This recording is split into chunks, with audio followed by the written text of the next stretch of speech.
Chapter 642. Wait for me. After spending so much time with Qin Shing, Chang Baji knew him very well. Something big must have happened to make Qin Shing like this. Otherwise, Qin Shing would not be so gloomy. Could it be that something had happened to the Qin family in Beijing? Yang Dainyu did not know what had happened. However, he had traveled all over the world for so many years and had experienced all kinds of things. He could obviously feel that Qin Shing was different from just now. Yang Dainyu subconsciously looked at Chang Baji and asked with his eyes, "Martial uncle, what's going on?" After Qin Shing hung up the phone, he lowered his head and fell into deep thought. This matter was indeed a bit tricky. He did not expect that the thing he was most worried about would eventually happen. If the two groups of people got together, there would definitely be more variables. He had to make more countermeasures on his side. Chang Baji walked over slowly and asked, "What happened?" Qin Shing, who came back to his senses, looked up at Chang Baji and explained honestly, "Brother Bao called me to tell me that Shui Ku and the rest have already met with Yan Chaozong. What we were most worried about has happened." Chang Baji's expression changed instantly. No wonder Qin Shing looked like this. This was what they were most worried about. However, they did not expect that his words would come true and it would happen so soon. Yan Chaozong and Shui Ku had known each other for a long time, not to mention that they had been visiting each other frequently recently. It was just that Qin Shing and the others did not know about it before. After Bao Fan took charge of this matter, he got the exact news and informed Qin Shing immediately so that Qin Shing could be prepared. Chang Baji was silent for a moment before he said, "It's a little tricky. If the two sides join hands, Yan Chaozong and his group will not admit defeat easily. Shui Ku and his group may also want to kill them with a borrowed knife. After all, Yan Chaozong and his group are the local tyrants. They will each take what they need and benefit from it." Qin Shing said, "We still have to give this matter further thought. You can continue with the original plan first. If there are any changes, I will contact you at any time."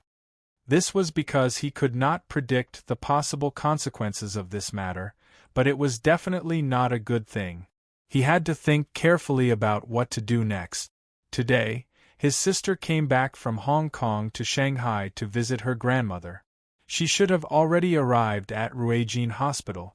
Qin Shing wanted to pick her up, but Qin Ran did not let him run around, so he sent bodyguards to pick her up. Shangshan Ruoshui was not far from Ruijin Hospital. After Qin Shing greeted Chang Baji, he was ready to leave.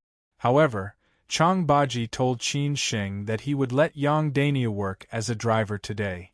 He wanted him to get used to it first.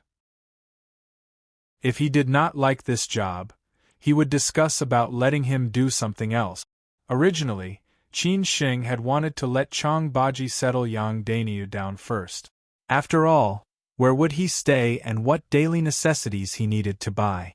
However, Chang Baji said that he would stay with him first. Anyway, with his burly appearance, it would be the same wherever he stayed. Yang Dainyu did not have any opinions. Everything would be decided by Chang Baji, his martial uncle. As a result, Yang Dainyu, who had just arrived in Shanghai for a few hours, went to work directly. When he saw Qin Shing's car, Yang Dainyu said with a cheeky smile that he had never driven such a good car before. In the past, he had driven Wuling Hongguang or Bac Weiwang. Qin Shing was a little embarrassed. He really wanted to say, "Brother, you are so direct." But it was understandable. Everyone had their first time. So he told Dainyu to drive casually. It would be fine even if there were some scratches. Yang Dainyu was eager to try. He got in the car and started it. The bodyguard in the passenger seat gave him a detailed introduction. Then Dainyu knew how to drive. He was driving anyway. Fortunately, Yang Dainyu's driving skills were good. He made good use of the time and saved Qin Shing a lot of time.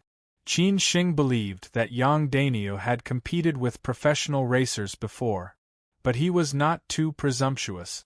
After all, he knew how to control himself.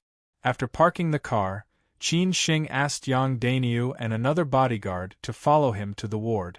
On the way there, Qin Shing said casually, Dainyu, you can do whatever you want in front of me and Lao Chang. You are Lao Chang's nephew, so you are my friend. But be careful in front of others. Just look and don't say anything. Qin Shing did not want to say this. After all, he was afraid of hurting Dainya's self-esteem. But he had to say it because his social circle was different. Yang Dainya nodded seriously and said, Boss, don't worry. I understand. I won't embarrass senior uncle. Qin Shing patted Dainya's shoulder gently and said, Don't think too much. When Qin Shing arrived at the ward, he did not expect to see so many people.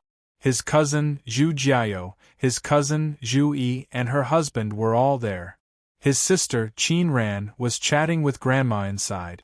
His aunt and small aunt were also there. Zhu Jiao saw Qin Shing walking over. He hurried over and said, Cousin, I was about to call you. After greeting his cousin and her husband, Qin Shing asked, Is my sister here? She is inside, Zhu Jiao said, pointing at the ward. After Qin Shing walked in, Qin Ran raised her head and looked at him. She smiled and said nothing. Qin Shing came out after greeting them. He asked his sister to chat with Grandma more. After a while, Qin Ran walked out of the ward and said, Grandma needs to rest. Small aunt and aunt, stay here. Let's go. You haven't had dinner yet. Let's go home and have dinner first. Zhu Qingwen had asked the nanny to prepare dinner. Tonight, these children would have dinner at home. She and Wu Yajun would stay in the hospital. Anyway, this was the ICU of Ruijin Hospital. There would be doctors and nurses on duty 24 hours a day. There were also family members' rooms next door. There would be no accident. Qin Ran left with the juniors of the Zhu family. Dinner was finished soon. These juniors had not gathered together for a long time. Moreover, tomorrow was Saturday. Zhu Yi and her husband did not go to work. So they chatted in the living room. Zhu Jiao was a talkative person. He talked about some trivial things and experiences in school. Qin Ran and Zhu Yi often refuted him. Anyway, he was not angry at them. He just meant that they could do whatever they wanted. Zhu Yi's husband was a man of few words. He was a researcher in a military enterprise. The path he took was different from many people. His father was a leading expert in a certain field in the country.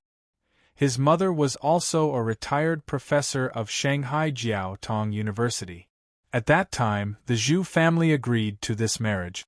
In addition to the special family background of Zhu Yi's husband, the most important thing was that this man had a pure heart. He did not seek fame or wealth. He just wanted to serve his country and go further in his field of research. Qin Shing liked this cousin-in-law very much. When he talked about research, you could see his eyes shining. This was something that many people in today's society lack. When it was almost time, Zhu Yi and her husband left with Zhu Jiao. After all, there were children at home, and they could not go back too late. After Qin Shing and Qin Ran saw them off, they sat in the living room and continued to chat. Qin Ran would stay here tonight, and Qin Shing definitely had to go back at night. Sister, have you finished the business in Hong Kong? Qin Shing asked casually. Qin Ran nodded with a smile and said, Almost done. I have handed over the remaining finishing work to others. How is it going in Shanghai? Have you made any progress? You're under a lot of pressure this time. Qin Shing did not know whether to laugh or cry. Sister, why didn't you tell me when I came to Shanghai? It's not that I didn't want to tell you, but the old man didn't let me. He said that you would understand by yourself, and it would be meaningless to tell you in advance. Qin Ran covered her mouth and smiled. Qin Shing suddenly felt sad. Sister, if I can't do it well, will I disappoint a lot of people? Qin Ran touched Qin Shing's head and said, Silly brother, don't say such discouraging words. The old man won't be disappointed, and neither will I. You are still my brother. It has nothing to do with others. Although Qin Ran said so, Qin Sheng was very clear that they naturally hoped that he could complete this challenge, so that many people could shut their mouths. Otherwise, there would be more resistance in the future. Qin Sheng did not say anything more on this matter. He only needed to do it. No matter what others thought of him, he would finish it. Qin Sheng changed the topic. Sister, how many days will you stay in Shanghai this time? I will go back to Beijing tomorrow afternoon.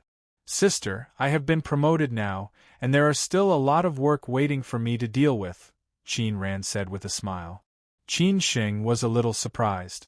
It seemed that no one had told him about this. He frowned and said, Why didn't I know?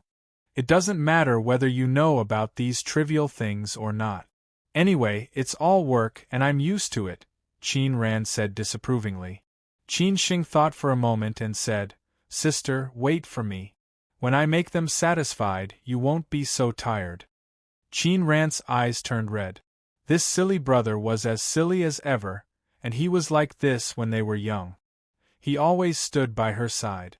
No matter whether she was right or wrong, he only recognized her as his sister. Although they had been separated for more than 20 years, now that they were back, he was still the same as before. He always cared about her, as if some things were in his bones. No matter time and distance, they could not be changed. This made her feel that she had not waited for more than 20 years in vain. In fact, what Qin Ran did not tell Qin Sheng was that her job adjustment this time was not arranged by Qin Chang'an, but she asked for it. This was similar to what she had done in the past half a year. No matter how difficult the work was, she dared to face it. If it was in the past, she would not care about these things. Even if the Chang'an department collapsed tomorrow, she would not blink.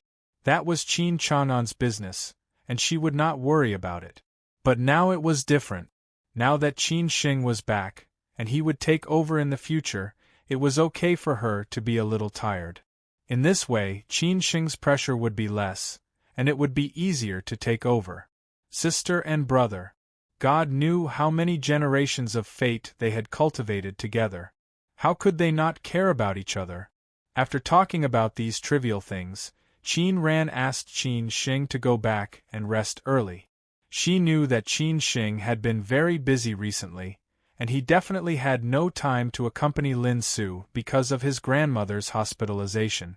No matter whether they could be together in the future, when they were together, they should cherish each other and care about each other's feelings. This was the original way love should be. Originally, Qin Sheng wanted to ask about the old man, but he felt that his sister was a little tired, so he did not ask further and asked her to rest early. After coming out of the foreign-style house, Qin Sheng asked Yang Dainiu and the bodyguards to send him home. When the two cars arrived at Lujiazui, Qin Sheng received a call from Song Ryu. Song Ryu called him so late, which made Qin Sheng very confused. Did something happen? Qin Sheng answered the phone. After listening to what Song Ryu said, he did not know whether to laugh or cry. It turned out that Song Ryu's best friend drank too much, and she did not know how to deal with it. She was not familiar with other people in Shanghai, so she could only ask Qin Sheng for help. Chapter 643. What a coincidence! Anyway, Song Ryu called Qin Sheng at this time, which meant that she trusted him very much. Moreover, she really couldn't think of anyone to ask for help. She didn't have many friends, not to mention that this was Shanghai. Song Ryu had intended to call her bestie's family, but her bestie had thrown her phone into the Huangpu River. She thought about it and decided that it would be inappropriate to call her bestie's family since she was so drunk. She might be scolded by her bestie's parents. On the Huangpu River, a yacht was about to dock. The party on the yacht was coming to an end. Those who could attend the party were rich playboys from Siju City. Of course, there were also many rich playboys from Shanghai. Each of them had a powerful background, and each of them had a huge network of interests behind their back. There were a few of the most eye-catching stars at tonight's party. One of them was the main organizer of the party, Xueku. He was surrounded by the crowd, drinking and chatting happily. The other was a famous playboy from Beijing who lived in Shanghai. However, he did not belong to the same circle as Xueku. He came because he was a friend. Many people surrounded them. Xueku didn't expect that he would come, but he didn't say much. They didn't have much contact, and he was older than him. After greeting each other and drinking, they went about their own business. The last one was an unexpected beauty. She was Song Ryu, the daughter of the Song family, who was famous in Siju City. She was much more famous than Xueku. No one expected that Song Ryu would be in Shanghai, nor did they expect that she would suddenly attend this party. Why was Song Ryu so famous? First of all, the Song family's background was obvious. Song Ryu's grandfather was a senior leader. Second, Song Hushing, Song Ryu's brother, was even more famous. He was regarded as the role model and core figure of the young generation in Siju City. Of course, this was because Song Ryu kept a low profile. Finally, only a few people knew that Song Ryu's teacher was the nation scholar. This was the most terrifying part. Who was the nation scholar? It was rare to find someone who could be called a state knight in the entire country, not to mention that he had experienced 3 generations of leaders. Many of the people present knew Song Ryu, but Song Ryu definitely did not know them. Some of them wanted to make friends with Song Ryu and recognize her. Moreover, everyone knew that Song Ryu was still single, including Xueku's group. However, after the 2 groups of people who had taken the lead were rejected, the rest of the people did not try to make a good impression on Song Ryu. Song Ryu's bestie was called Jiang Lin. She was Song Ryu's classmate in college. Jiang Lin's family was average in Siju City. The reason why Jiang Lin could become Song Ryu's bestie was that she was a very simple and pure girl. She was not as scheming as other girls, nor was she as vain as other girls. In college, Song Ryu and Jiang Lin had many common hobbies. For example, they both liked reading, so they often went to the library. If they liked interesting handicrafts, they would go to the folk village to learn them. If they liked folk musical instruments, they would learn them together. After graduating from college, Song Ryu stayed in Beijing for her postgraduate studies, while Jiang Lin went to Shanghai for her postgraduate studies. The 2 of them had less and less contact, but they chatted and called each other almost every day. Later, Song Ryu became a scholar, while Jiang Lin stayed in Shanghai to work. After all, her family still had some influence in Shanghai, but it was still far from the Song families. Jiang Lin had a crush on a senior in college, who was also on the yacht today. Her friend secretly told her about it, so Jiang Lin sneaked over and took Song Ryu with her. Jiang Lin had confessed to the senior several times, but he had rejected her every time. To be honest, although Jiang Lin had a good temperament, her appearance could only be considered ordinary. Moreover, her family background was indeed not good enough for the senior. However, for a very simple girl like Jiang Lin, love was just a matter of liking someone. It had nothing to do with other things. For the senior, love was just an accessory to life. Therefore, today, Jiang Lin was hurt again. She was hurt not because she had been rejected, but because she had been ridiculed by the senior and his friend. Jiang Lin, who was drunk, cried and said, Am I very stupid?" Her delicate makeup had been ruined, but she did not care about these things at this time. Song Ryu supported Jiang Lin, who had vomited several times, and said, "You are not stupid at all. They are the stupid ones.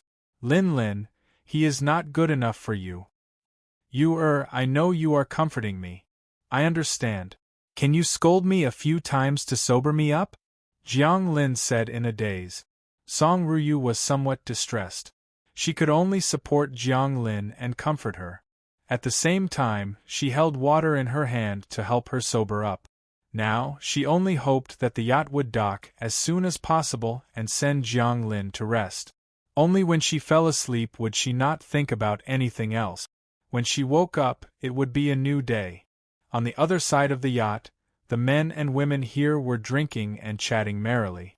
Shweku had a female companion in his arms, and Gao Shi had already hooked up with a model while Gu Yongning and Su Bin were clean.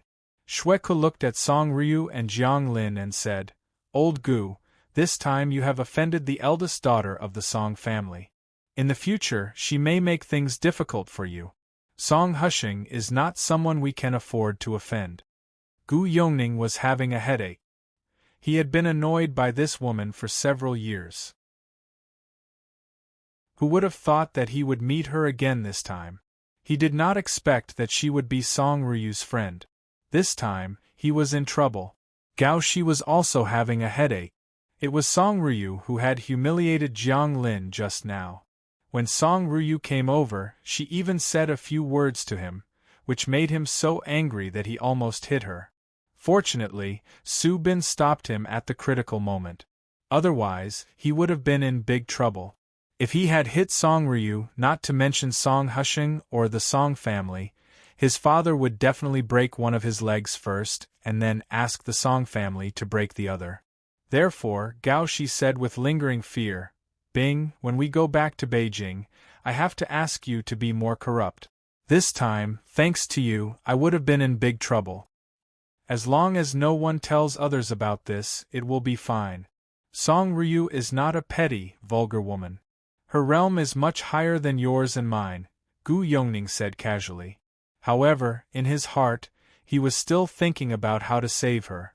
At least, he should apologize. Shweku smiled and said, "I hope so too. But there are many onlookers who don't mind making a big deal out of it. There are more than 1 or 2 people on the yacht who know Song Hushing. Who knows if someone will gossip? If Song Hushing finds out, you and Gao Shi will be in trouble. What can I do? No matter how angry Song Hushing is, he will not fight with me to death. At most, he will gain some face and I will accept it." Gu Yongning was quite free and easy. At this time, Shweku laughed and said, "Don't worry.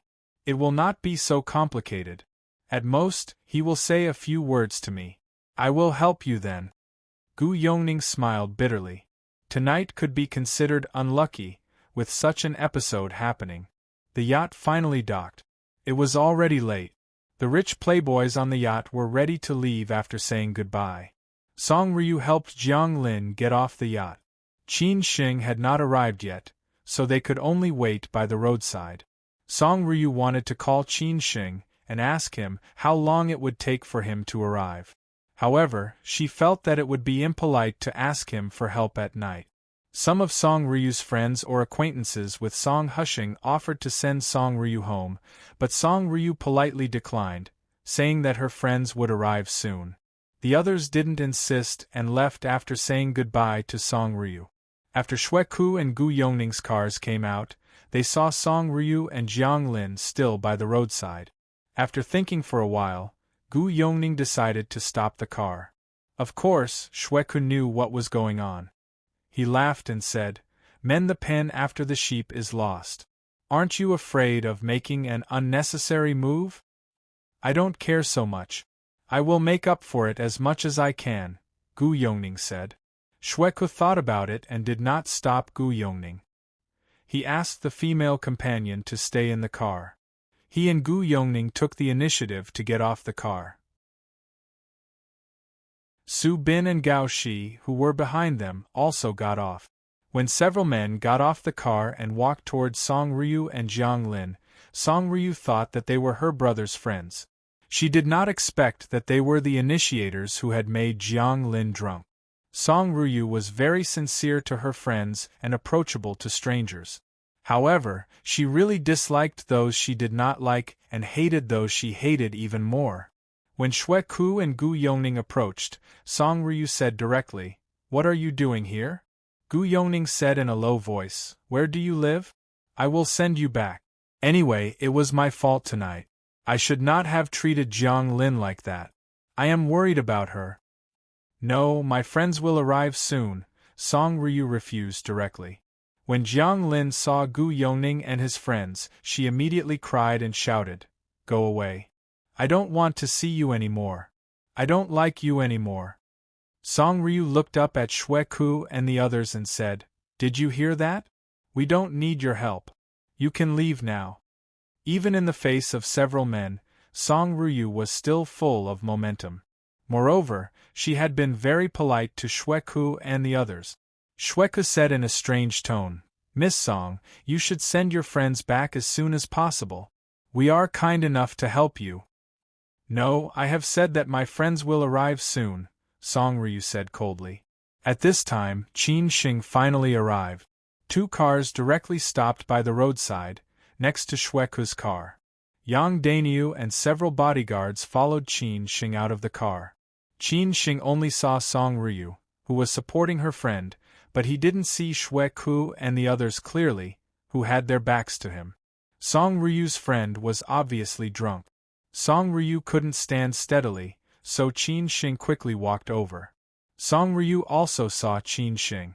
Because she had been looking at the roadside, she finally smiled and said, "My friends are here. You can leave now." Whether it was Xueku, Gu Yongning, or the others, they all wanted to know who the first Miss Song had called to save the situation this late at night. Maybe it was some rich playboy from Siju City. If they could explain it to him, they could make up for it. Therefore, they subconsciously turned around and looked behind them. When they saw Qin Shing's familiar face, their expressions were a bit funny. What a *king coincidence. Chapter 644. A stranger and unreasonable Xueku and Gu Yongning didn't dare to offend Song Ryu, but they didn't want to pay the price for such a senseless offense. Unfortunately, Song Ryu didn't give them a chance to explain, which made Gu Yongning and the others feel helpless. They had hurt Song Ryu's best friend so badly. How could Song Ryu forgive them? A man who also attended the yacht party tonight was also from Beijing. However, he didn't know many friends, and he didn't mix around much, so no one knew his identity and background. However, everyone greeted him politely. Everyone knew that those who attended the party were not ordinary people. The man in his early 30s was called Zhang Chang. He witnessed what happened on the yacht tonight. Coincidentally, this man happened to know Song Hushing, and their relationship was not bad. Because Song Hushing's immediate superior was his uncle, they had a lot of interaction. Like Song Ryu, Zhang Chang had been dragged there by a friend. He didn't have any social activities that night. He just sat there, drinking and enjoying the night view of the Huangpu River. Even his friend, who was a native of Shanghai, didn't know that he knew Song Hushing. He just wanted to take him there.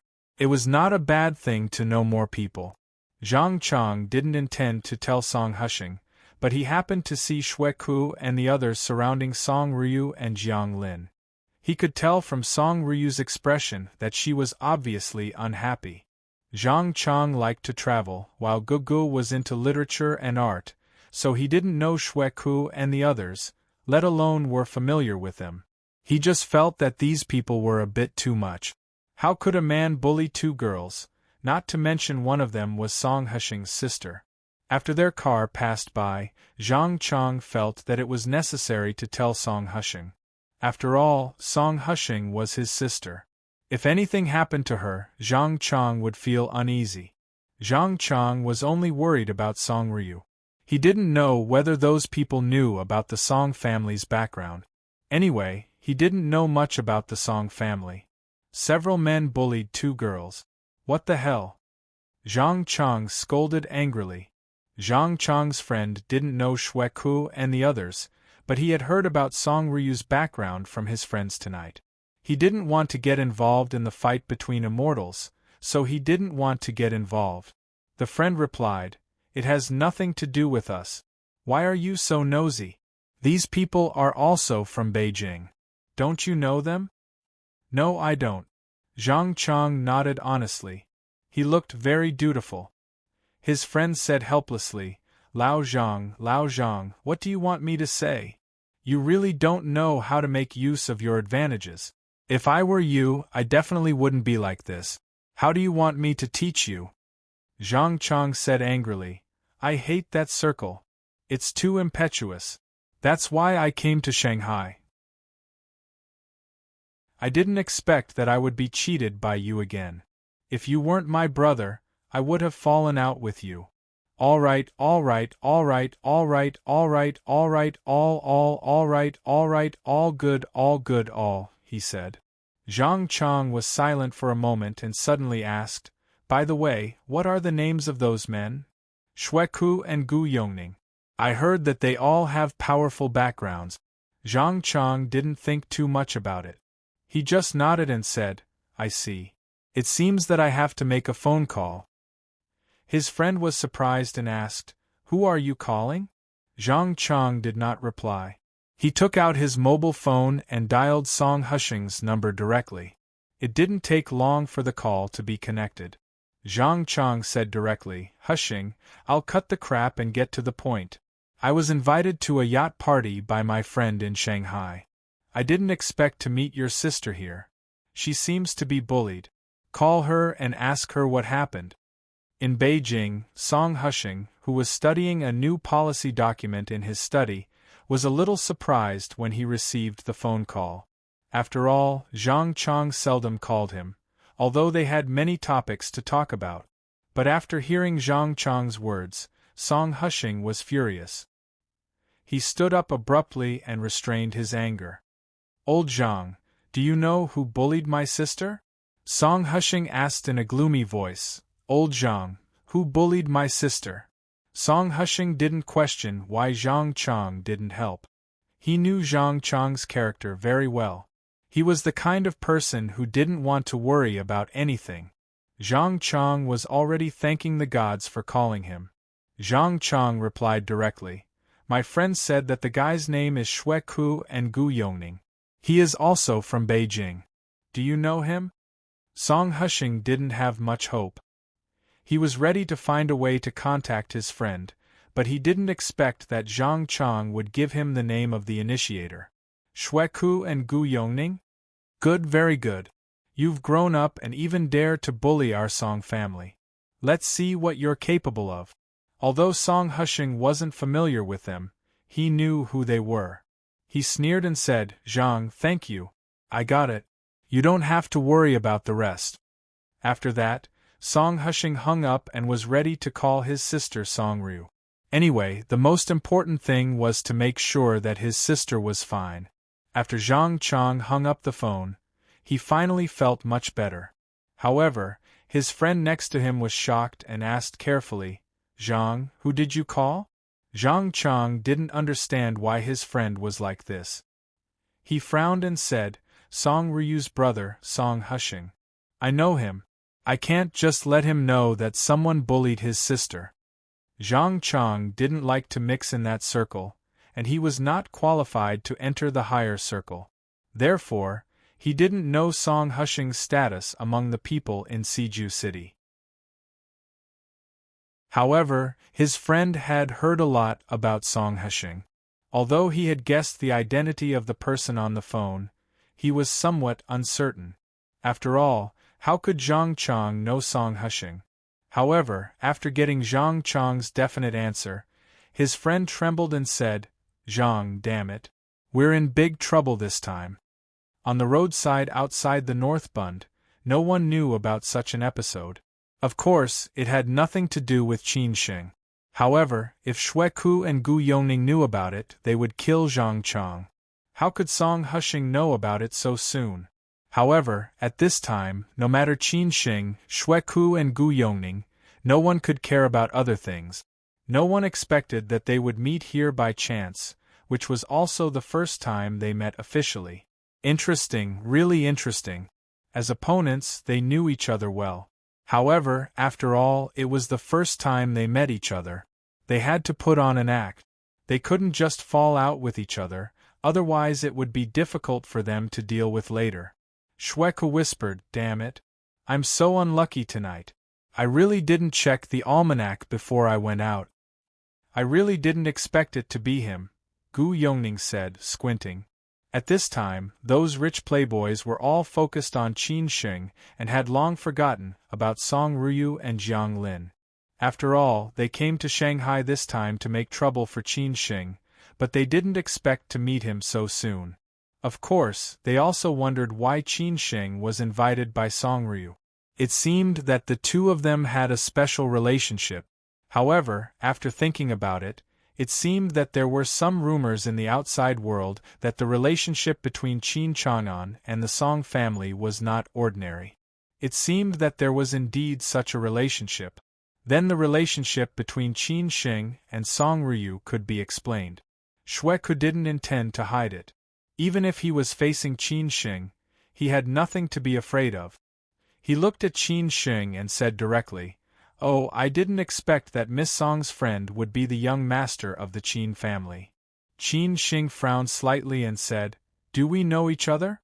As for Xueku and Gu Yongning, except for the attack on Xueku, he had no contact with them at all. However, he didn't know why he was very disgusted with these people, as if they were enemies in his previous life. In the afternoon, Bao Fan called him and told him that these people were in cahoots with Yan Chaozong. Qin Sheng was wondering how to deal with this matter, but he didn't expect to see these people at night. They were really haunting him. Gu Yongning stared at Qin Sheng fiercely. He hated everyone in the Qin family and hoped that the Qin family would be destroyed in the next second. He also hoped that Qin Chang'an would die without descendant. That was why he followed Xueku to set up Qin Sheng. "Oh, it's normal that the young Master Qin doesn't know us. But we know him. After all, the young Master Qin is so famous that it's impossible not to know him," Gu Yongning said in a strange tone. Gao Shi and Su Bin looked at Qin Sheng with disdain. Gao Shi even had a provocative look in his eyes, as if he wanted to practice with Qin Sheng. Qin Sheng sneered and said, "Who are you?" Gu Yongning was a little embarrassed, as if his punch with all his strength had directly hit cotton, which made him very angry. However, Gu Yongning did not give up. He smiled and said, "Gu family, Gu Yongning." Anyway, the Gu family and the Qin family were life and death enemies, so Gu Yongning did not need to be afraid of anything. He directly told them his name. "Oh, I don't know you." Qin Sheng still had the same attitude. The more indifferent Qin Sheng was, the more others thought that he was too arrogant and too kept up. He really thought that he was the young master of the Qin family and did not take anyone seriously. Xueku squinted and stared at Qin Sheng. Did Qin Sheng really not know them? Xueku did not believe it. If Qin Sheng really did not know them, then wouldn't this kind of opponent be played in the palm of their hands? Therefore, Xueku felt that it was impossible. He must be acting. Young Master Qin really doesn't know us. Why don't I believe it? Xueku laughed. Qin Sheng did not intend to pay attention to them at all. Instead, he slowly walked towards Song Ryu and Jiang Lin behind Xueku. Song Ryu was confused. She did not expect that these people would know Qin Sheng, but Qin Sheng said that he did not know them. However, from the tone of Xueku and the others, it was obvious that there was a smell of gunpowder. At this time, Gu Yongning, Gao Shi, and Su Bin seemed to have no intention of stepping aside. Song Ryu was still supporting Jiang Lin, but Jiang Lin vomited again. Song Ryu had to hurry to take care of her. "Get out of the way," Qin Sheng said directly. Gu Yongning squinted and looked straight at Qin Sheng, still not planning to step aside. Xueku smiled and said, "Since young Master Qin does not know us, can we get to know each other and be friends?" Qin Sheng did not reply but asked, "You don't want to step aside?" Xueku was a little angry and sneered. "You don't want to give me face?" Behind Xueku and Gu Yongning stood two bodyguards of the Gu family, and behind Qin Sheng was Yang Dainio. Yang Dainio had long felt that the atmosphere was not right, so he was always ready. Since Gu Yongning and the others did not want to step aside, Qin Sheng did not stand on ceremony. He reached out and was about to push them away. The bodyguards of the Gu family did not know Qin Sheng's identity. They thought that Qin Sheng was going to hit them, so they directly took 2 steps forward and wanted to stop Qin Sheng. Qin Sheng's expression changed instantly, and the look in his eyes became somewhat fierce. Yang Dainio had traveled all over the country for so many years, so he had the ability to observe people's expressions. He instantly understood Qin Shing's intention. Yang Daniu went straight to the two bodyguards like lightning. Without hesitation, he suddenly grabbed the hand of the bodyguard in the front.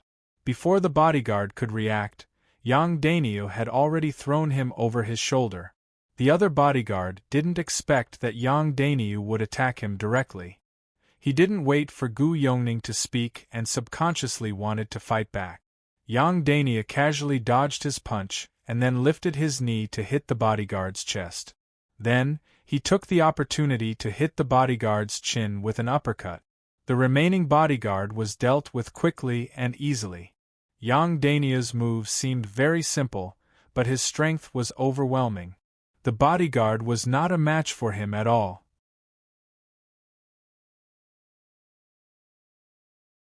Chapter 645. Putting it on the table. Chang Baji went to Tianmu Mountain to ask his senior for help for the second time.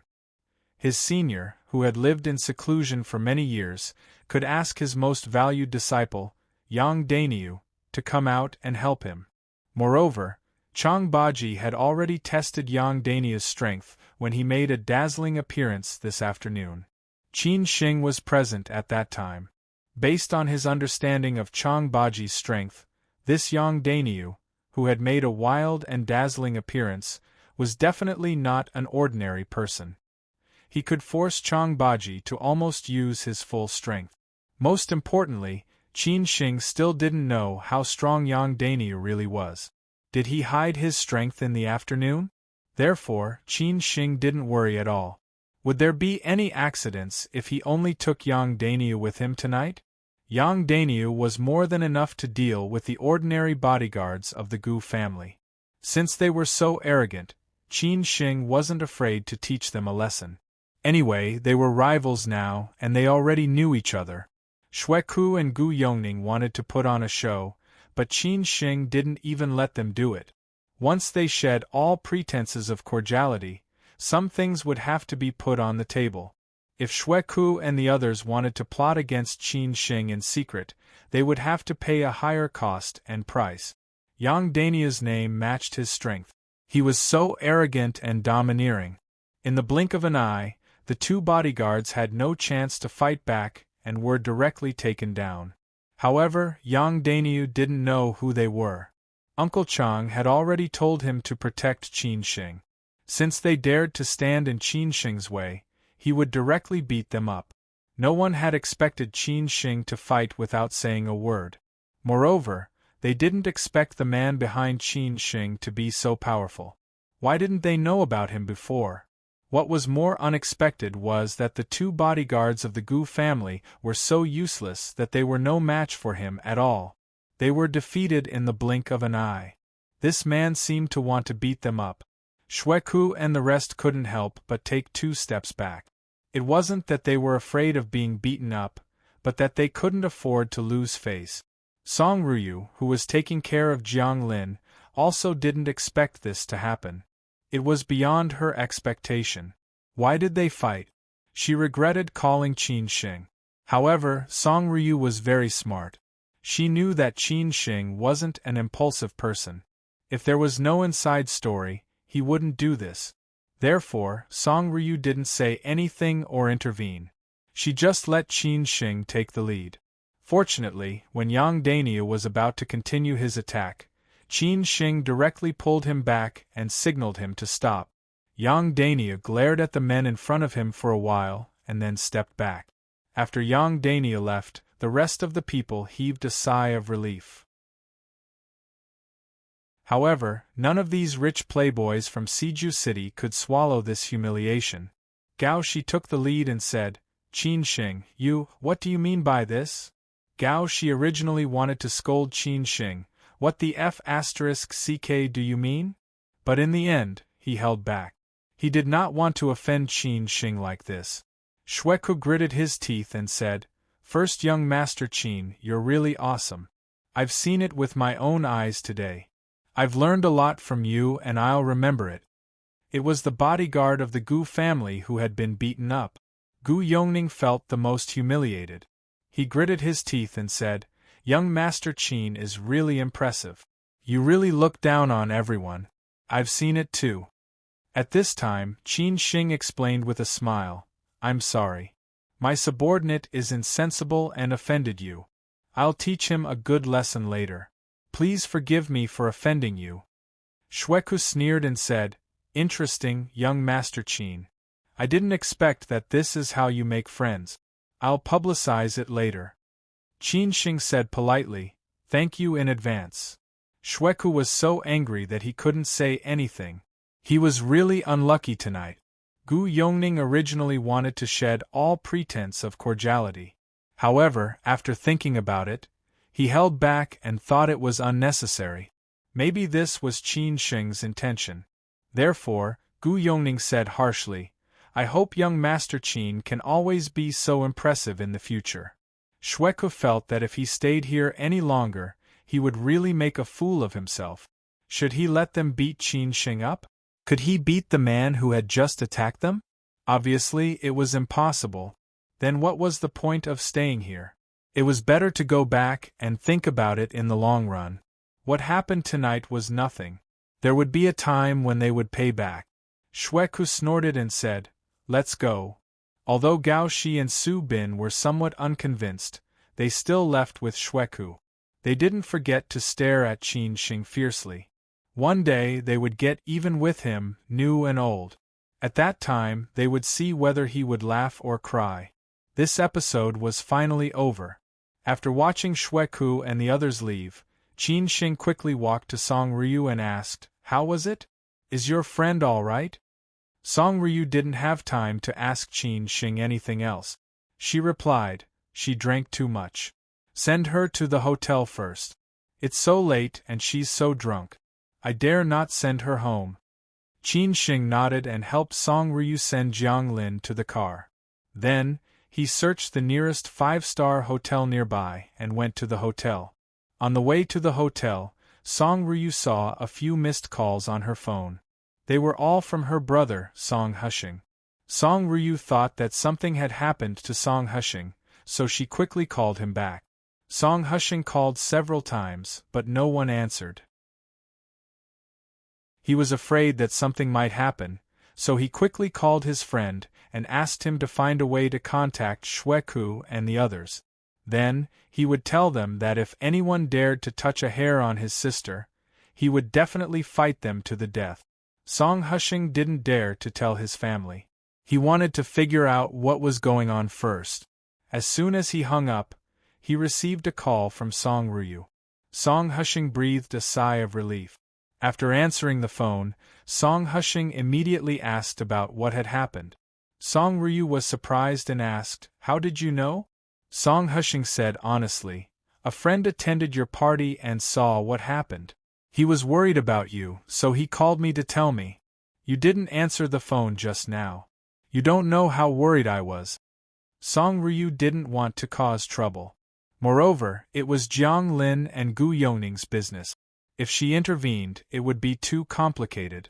Therefore, Song Ryu told Song Hushing that it was just an accident. Then, she explained why she had come tonight, how Jiang Lin had drunk too much, and that she had been taking care of her. Song Hushing was a little worried. Where are you now? I'll ask my friend to help you. Song Ryu refused directly. No need. Qin Shing is driving us to the hotel. Hearing the name, Song Hushing immediately became furious. He was even more furious than when he heard that Shweku and the others had bullied Song Ryu. He even raised his voice a little. Why are you with Qin Shing? What's wrong? Song Ryu was confused. Qin Shing's grandmother is in the hospital. I came to Shanghai on a business trip this time. Grandpa asked me to visit her. That's why I thought of her and called him. Song Ryu mentioned Grandpa. Song Hushing didn't know what to say. He really didn't want Song Ryu and Qin Shing to be too close. After all, Grandpa had arranged this for a purpose. Song Ryu didn't want to say more. She said in a low voice, I'll talk to you later. We'll arrive at the hotel soon. Before Song Hushing could say anything, Song Ryu hung up the phone directly. Song Hushing, who was on the other side of the phone, was very angry, but he vented all his anger on Qin Sheng. After making sure that Song Ryu was fine, Song Hushing called his friend just now and told him not to call Xue Ku and the others. He had already figured out what had happened. Although Song Ryu said it so casually, Song Hushing knew his sister's temper well. So he asked his friend to figure out what had happened tonight. If Xue Ku and the others had really bullied Song Ryu, he would definitely make trouble for them later, which could be regarded as a lesson. After Song Ryu hung up the phone, Qin Sheng didn't ask more questions. This was Song Ryu's privacy. He was not related to her. Song Ryu took the initiative to explain, "It's my brother. His friend also attended the party tonight. He saw me by the roadside and told him. He was a little worried, so he called." Okay. Qin Sheng just nodded and didn't say much. After arriving at the hotel, they spent a lot of effort to help Jiang Lin, who was completely drunk, settle down. Qin Sheng was ready to leave. He left a bodyguard downstairs in the lobby and told Song Ryu that if she needed help, she could directly find this bodyguard. Song Ryu said softly, "Then I'll walk you downstairs." Qin Sheng said that it was not necessary, but Song Ryu insisted. After all, she really troubled Qin Sheng tonight, and she felt somewhat embarrassed. On the way to the door, Song Ryu said, "Sorry to trouble you tonight. It's so late. I'll treat you to a meal another day." Qin Sheng shook his head and said, "Don't be so polite. You said that we are friends. You called me, which means you trust me. Friends should help each other." Song Ryu just smiled. No matter what Qin Sheng said, she would treat him to a meal later. This was her principle, and it had nothing to do with others. "Do you know them?" Song Ryu didn't want to ask, but she felt that it was wrong not to, so she asked anyway. Qin Sheng sneered and said, "How can I not know them? Although it was the first time I met them, I should be considered old acquaintances. After all, they have been thinking about me a lot." Although Song Ryu didn't understand, she still sighed and said, "It's all my fault. I shouldn't have troubled you tonight. Otherwise, what happened later would not have happened." Qin Sheng said honestly, "Don't think too much. What happened tonight has nothing to do with you. Sooner or later, I and they will be like this. I just didn't expect to meet them here, so some things happened in advance."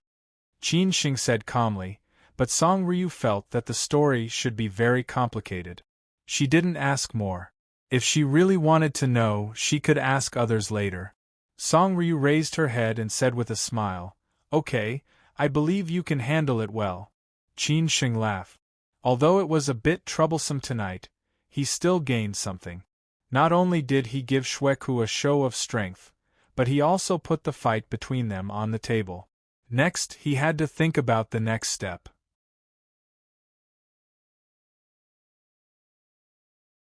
Chapter 646.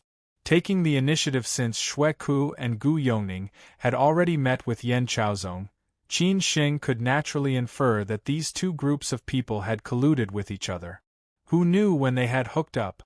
When two groups of enemies from different circles met, Qin Sheng would not think that they were just drinking tea and chatting. There seemed to be no other explanation except for joining hands to target him. After all, there were no such coincidences in the world. Too many coincidences were intentional, it was just that outsiders did not know.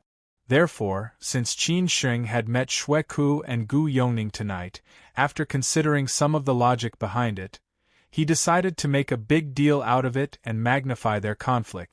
When Qin Sheng returned home, Lin Su had already fallen asleep on the sofa. She did not call Qin Sheng to come home early. She knew that Qin Sheng had a lot of things to do recently. Of course, Lin Su also had a lot of things to deal with. In addition to the Lin family's company, she also had to help take care of Uncle Lin and Aunt Wang. After all, Qin Sheng did not have time. Qin Sheng gently carried Lin Su into the master bedroom. Lin Su, who was sleeping soundly, was murmuring in her sleep. No one knew what she was talking about or what she was dreaming about. Anyway, she did not wake up. Qin Shing covered her with the quilt and kissed her forehead gently. Then he got up and went into the study.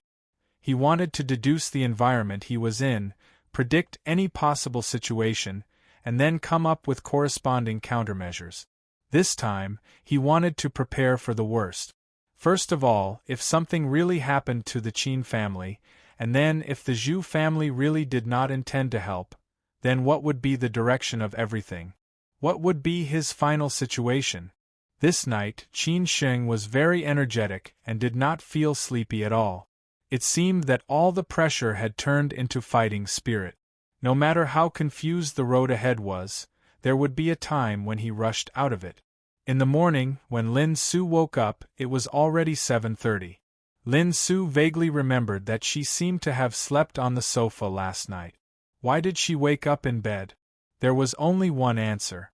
That was, Qin Shing came back last night and carried her back to the room. But when Lin Su turned around, she found that Qin Shing was not next to her, which made her a little confused. Lin Su quickly got up. As soon as she opened the door, she heard something in the kitchen. Lin Su quickly walked to the kitchen and found Qin Shing, wearing an apron, making breakfast. There were fried eggs, fruits and so on the table.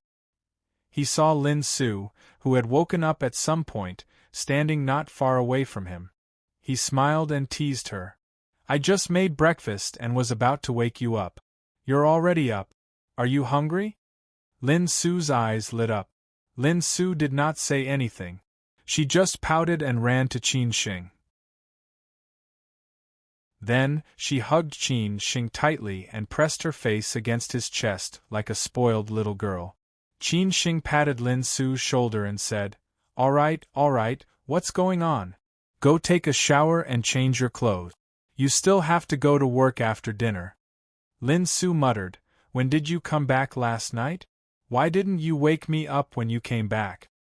"I saw that you were sleeping soundly, so I didn't want to disturb you.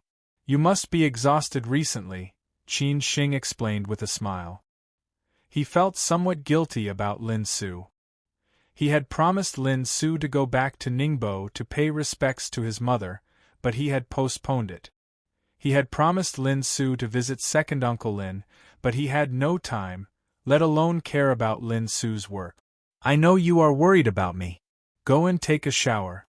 Qin Shing patted Lin Su and told her not to worry about him. After breakfast, they went to their respective companies. Yang Dainiu, who went back last night, was waiting for Qin Shing in the underground parking lot. Chang Baji taught him these things. Of course, there were other bodyguards. When Qin Shing arrived at the company, he did not see Zhong Shan, which surprised him. Zhong Shan came earlier than Qin Shing every day. After asking Yen Pan, he learned that Zhong Shan was on the phone in the conference room. It seemed that something went wrong. When Qin Shing arrived at the company, he did not see Zhong Shan, which surprised him a little. Every day, Zhong Shan came earlier than Qin Shing. After asking Yen Pan, Qin Shing learned that Zhong Shan was on the phone in the conference room. It seemed that something had gone wrong and he did not look good. Qin Shing did not think much about it. Who didn't have something to do? He thought it might be Zhong Shan's private affairs. He began to deal with today's work, and Yen Pan reported the progress of each matter by his side. Half an hour later, Zhong Shan returned to the office. He still looked pale. Qin Shing asked casually, "Brother Zhong, what's wrong? What happened?" Zhong Shan did not mind Yen Pan's presence. He directly told Qin Shing. Xing Jing submitted his resignation report to Beijing. Qin Shing's face changed instantly when he heard this news.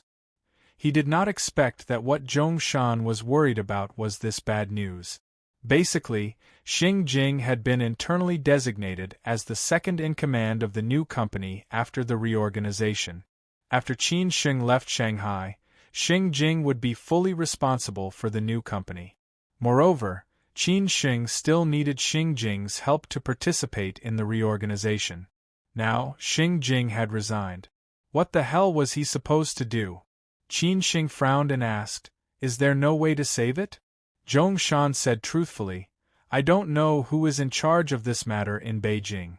So far, they have agreed to Xingjing's resignation without informing us at all. I just called Xingjing, and he said that a large domestic bank was poaching him with a lot of money. He has no choice, and he likes that position very much. Qin Xing gritted his teeth and said, "We can keep him by paying him a high salary and giving him enough power." Zhong Shan thought for a moment and replied, "Let's not talk about whether we have this right or not. The most important thing is that Xingjing has made up his mind. We have no way to change it." Qin Xing gave in again and said, "No, let me talk to him. Maybe there is still a chance?" Zhong Shan stopped him directly and said, "I don't think it is necessary, and I think this matter is too strange.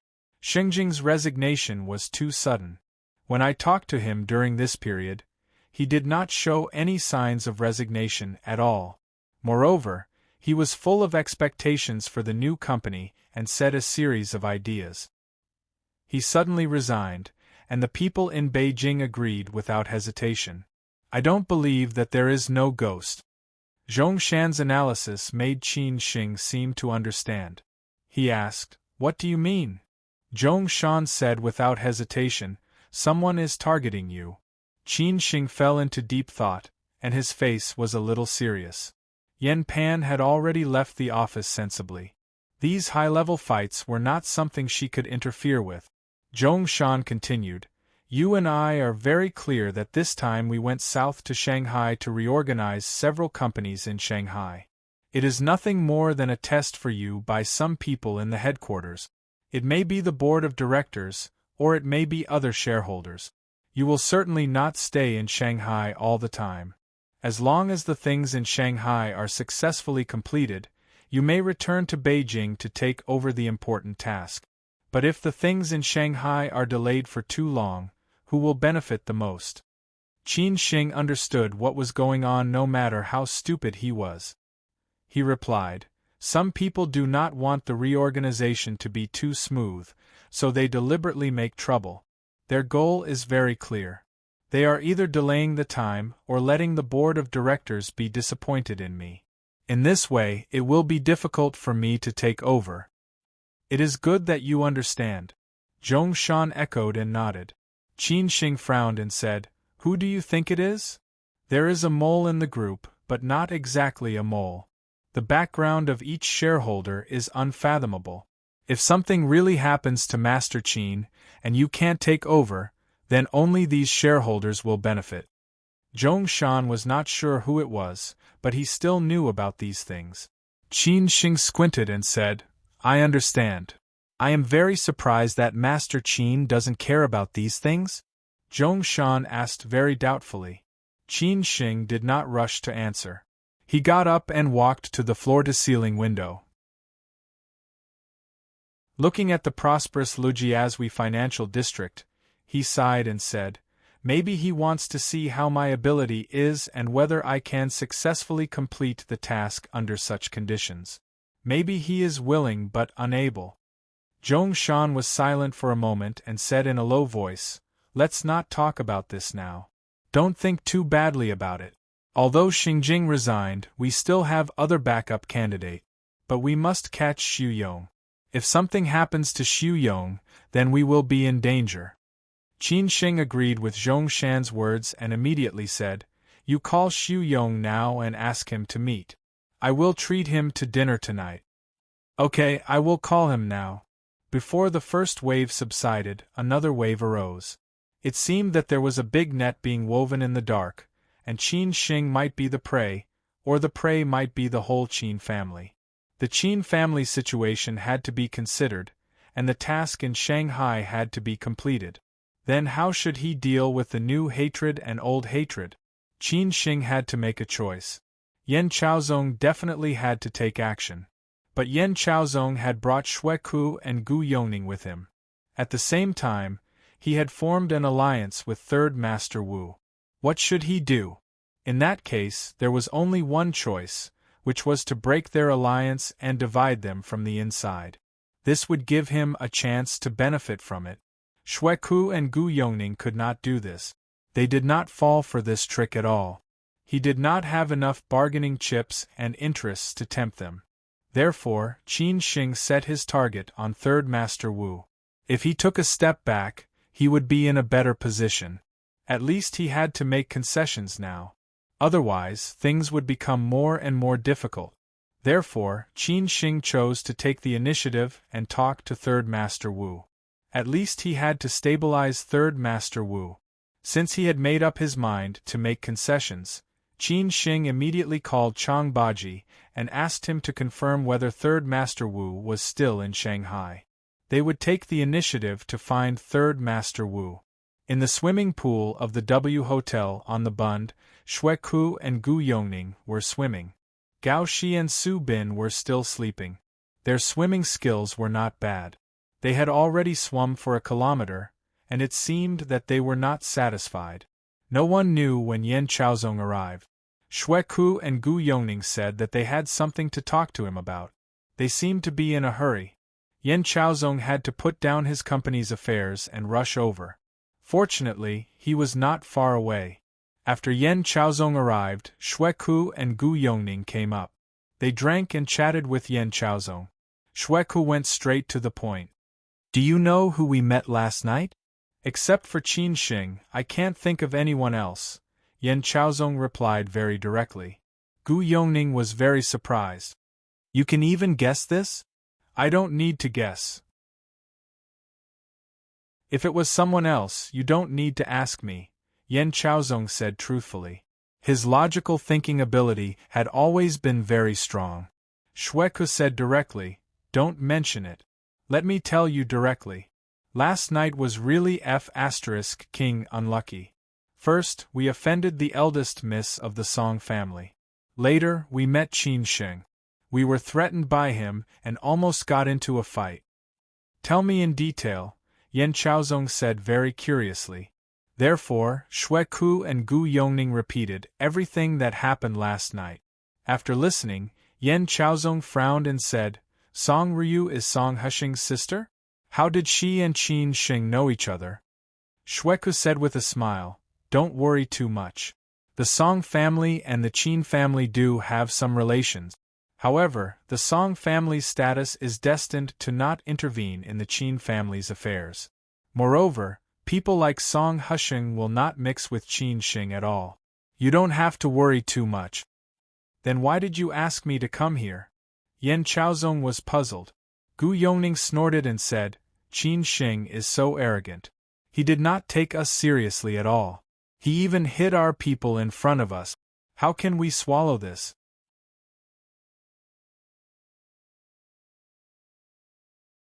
Chapter 647. Kill. The status of the Song family was special. It was not that any elder in the Song family was in a high position. On the contrary, almost all of the elders in the Song family were working in the government, and the furthest they went was only a deputy minister. However, Old Master Song was still alive. As long as he was alive, no one dared to do anything to the Song family. After all, the price they had to pay was too high. Further down, the younger generation of the Song family was outstanding enough to make the younger generation of many families feel ashamed. Not to mention Song Ryu, who had always been low-key, Song Hushing, who was relatively influential among the young playboys in Siju City, was not comparable to many people.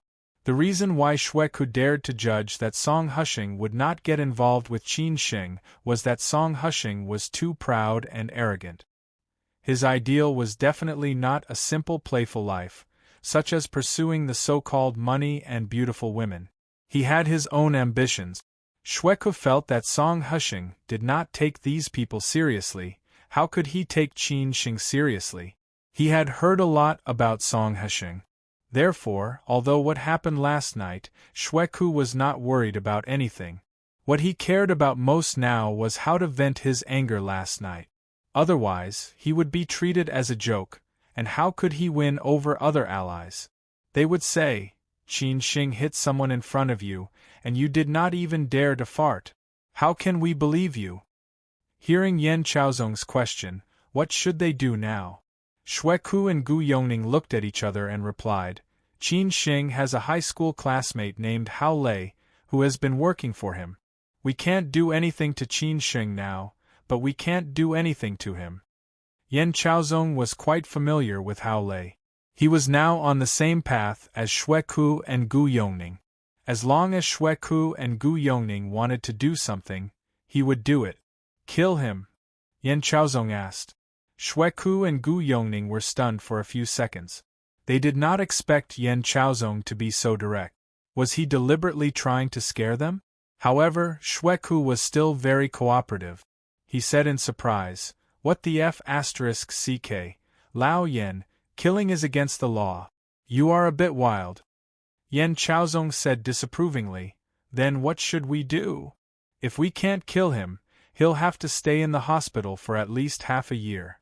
In this way we can break one of Qin Xing's shoulders, which is more beneficial to us," Xue Ku said proudly.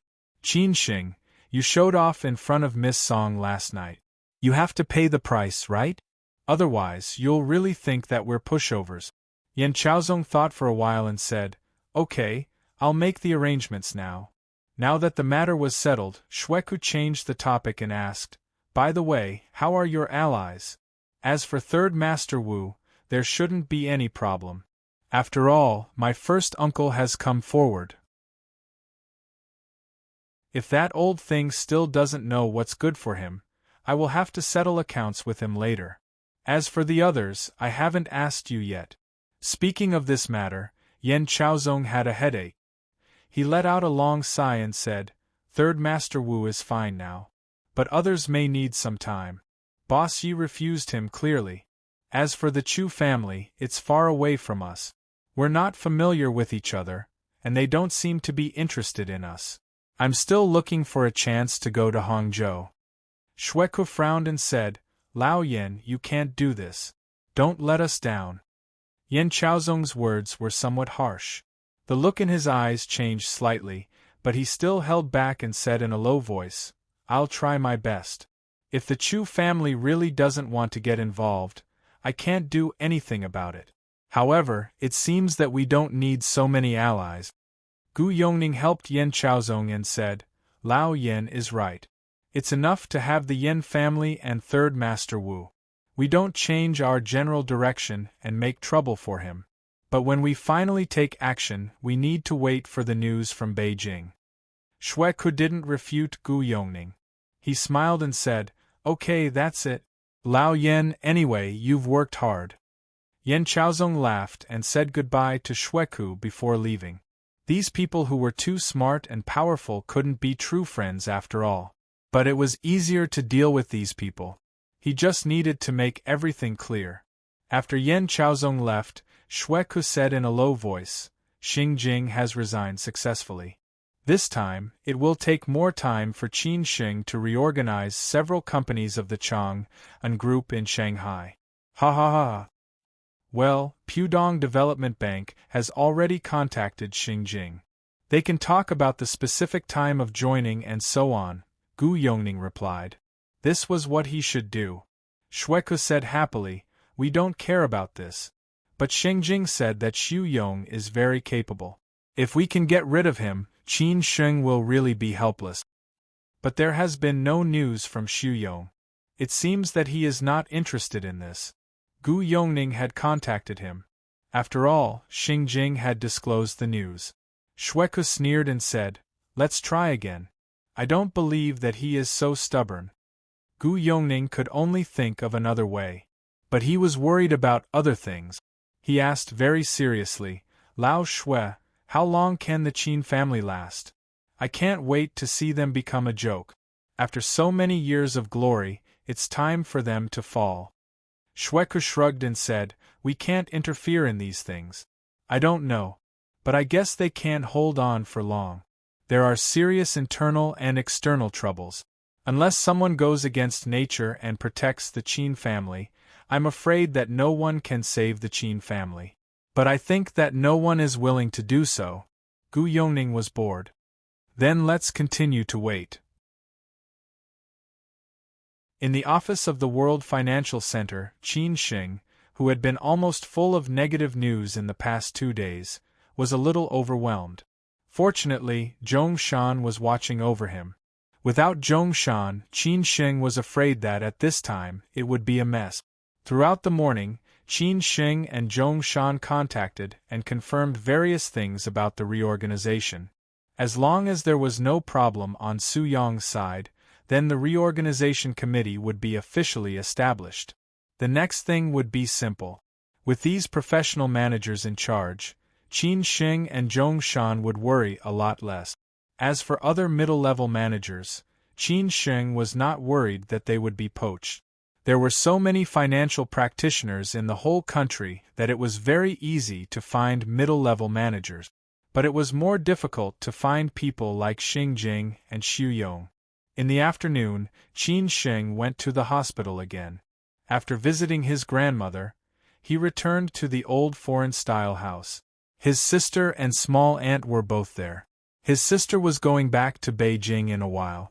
Of course, Qin Sheng had to see her off. After seeing Qin Sheng, Zhu Qingwen frowned and said, "Why do you look so haggard? Are you too tired recently or did you not rest well?" "Small aunt, I'm not that pretentious. I worked overtime last night. Maybe I didn't sleep enough," Qin Sheng explained with a smile. Zhu Qingwen complained, "Child, no matter how important your work is, it can't be more important than your health. If you continue to be like this, I will call Qin Chang'an and ask him to give you half a month off." Qin Sheng replied in a hurry, "Small aunt, I know." After seeing Qin ran out of the old foreign-style house, Qin Sheng was a little worried. After all, the disappeared rumors came back again. If there was no news, how could it be like this? So Qin Sheng said in a low voice, "Sister, if anything happens at home, you can call me at any time. Don't be afraid to let me know. Don't let me know everything." Thinking of what Qin Sheng had said last night, Qin Ran sighed with emotion again. If something really happened to the old man, they would have to face a lot of things in the future. She turned around, hugged Qin Sheng gently, and said, "Silly brother, take care of yourself." This scene was more or less sad. Zhu Qingwen was very distressed. This time, the Zhu family really could not do anything. There was no other way. After watching Qin Ran get in the car and leave, Zhu Qingwen said to Qin Sheng again, "Don't blame your uncle and others. They have their own difficulties." Qin Sheng held Zhu Qingwen's hand and replied, "Small aunt, I'm not a 3-year-old anymore. I understand." Zhu Qingwen knew that Qin Sheng could understand, but did he really not complain in his heart? She was not sure, nor did she dare to ask. She hoped that everything would go well. After leaving the old foreign-style house, Qin Sheng thought of something. He had planned to go to Shangshan Ruoshui, but finally he asked Yang Dainiu to turn around and go to Middle Huaihai Road. During this period, he had not contacted Qing. He did not know how she was doing. For this girl who was so simple that she was stupid, Qin Sheng felt sorry for her. Coincidentally, there was news from Beijing that Jiang Xianbang's matter was loosened. Qin Sheng went to tell Qing the news and also to see her. As for what happened that night, Hao Lei got the news from Hui Tao. Hui Tao finally failed to stick to the bottom line and betrayed Brother Wu. There was no other way. After all, Hao Lei was so cruel that Hui Tao had to say it. However, when Hao Lei went to find Brother Wu had already disappeared. Hao Lei was completely helpless. In the end, he could only teach Hui Tao a lesson and made him pay a lot of money. Then he drove him away. Of course, when he left, he did not forget to warn him that if he dared to harass Qing again, he would kill him. What happened that night had scared Hui Tao. He did not dare to think about Qin Sheng anymore. In the future, he would not dare to have any thoughts about Qing. When Qin Sheng arrived at the old foreign-style house, he asked Yang Dainiu to get out of the car and ring the doorbell. Soon, the old housekeeper came out to welcome them and directly drove the car in. Qin Sheng asked Yang Dainiu and the others to wait outside while he followed the old housekeeper into the house. On the way, Qin Sheng asked, "Uncle Wang, how is Qing these days?" Uncle Wang, the housekeeper, let out a long sigh and said, Alas, since you left, she has become so haggard. She doesn't eat, drink, or sleep. She also asked for leave from school. She still doesn't allow me to call you. If you still don't come, I really don't know what to do." Qin Sheng frowned. He did not expect it to be so serious. How could this silly woman be so stubborn? Well, if she had not been so temperamental, she would not have been so stupid for Uncle Zhang's matter, and would not have made him so angry. In the end, Qin Sheng could only let out a long sigh and comfort himself. Anyway, health was the most important thing. He did not want anything bad to happen to Qing. After Qin Sheng walked into the foreign-style house, he found that Qing was not in the living room. In the past, every time he came here, he could see Qing sitting in the living room. Uncle Wang, the housekeeper, said, "In her bedroom."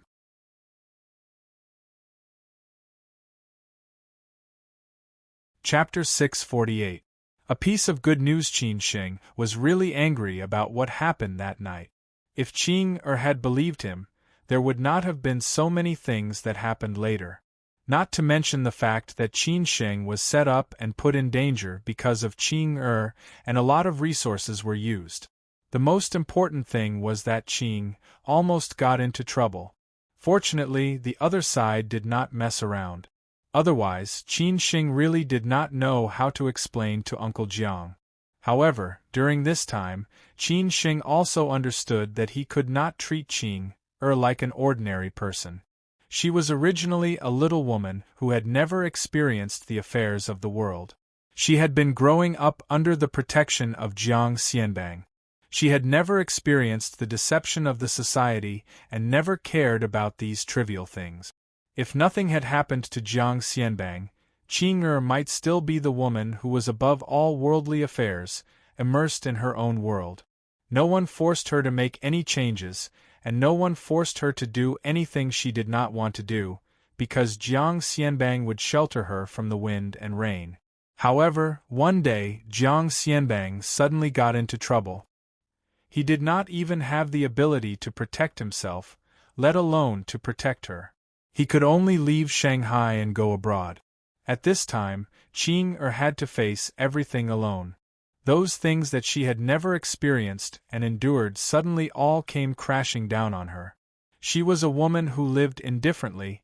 How could she face and deal with it? After thinking it through, Qin Sheng was no longer angry. Otherwise, he would really be a little petty. Moreover, Qing intention was good. Therefore, when he chose to come here, he had already decided to forgive Qing. He did not expect that Qing was torturing herself. The door of the bedroom was unlatched. The butler Uncle Wang left after bringing Qin Sheng here. Young people's affairs should be solved by young people. As an old man, he could not interfere. Qin Sheng smiled bitterly and shook his head. Finally, he opened the bedroom door. A light fragrance floated, refreshing and refreshing. After all, it was a girl's bedroom. Qin Sheng did not rashly enter without permission. He just casually looked inside the bedroom. Qing bedroom was antique, which was similar to her temperament. Almost all the furniture was the color of log. The bedroom looked very big. It should be 2 bedrooms connected together. There were various kinds of musical instruments in it, including a valuable piano. Qing attainments in music were not shallow. Otherwise, she could have been a teacher at the Shanghai Music Academy. Even though she had the relationship with Jiang Xianbang, if she did not have the real ability, she would have to leave after a few days. Jiang Xianbang was willing to spend capital to train Qing. The teachers he hired for Qing were all masters in the industry. Also, Qing was very talented in this aspect. At this moment, Qing was sitting on the balcony in her pajamas, looking out of the window in a daze. No one knew what she was thinking. There was a string of beautiful wind chimes hanging on the balcony. The breeze was blowing and it was tinkling. It was not inferior to any master's famous song. This was the charm of nature. Qing was surprised when she saw that it was Qin Sheng. She thought that Qin Sheng would not talk to her anymore. She did not expect that Qin Shing would suddenly appear at the door. It seemed that only she knew the pain in her heart, so she could not help but shed tears. They had not seen each other for a few days. Qing who was already very thin, became even thinner. Her face was a little pale and there were dark circles under her eyes. She was very different from her image in the past. Anyone who saw her would have tender feelings for the fairer sex. Qin Shing was no exception. After not seeing each other for a few days, Qing who was already very thin, became even thinner. Her face was a little pale and there were dark circles under her eyes, which was a far cry from her usual image. Anyone who saw her would have tender feelings for the fairer sex, and Qin Shing was no exception. Qing nodded tremblingly. She was more afraid that Qin Shing would turn around and leave again, which would make her lose all sense of security. After all, what happened that day was already very shocking to her. Qin Shing slowly walked in front of Qing bent down slightly, wiped her tears gently, and said with a smile, "I haven't seen you for a few days. You have become uglier. If you don't eat and drink, you may not be able to get married in the future." Qin Shing walked up to Qing slowly, bent down slightly, and wiped her tears gently. He smiled and said, "I haven't seen you for a few days and you've become ugly. If you don't eat and drink, you might not be able to get married in the future." Qin Shing's tone was very casual. Naturally, he was teasing her. Qing was not angry after hearing it. Instead, she felt a little warm, which meant that Qin Shing still cared about her. Qing said cautiously, "I thought you would never talk to me again.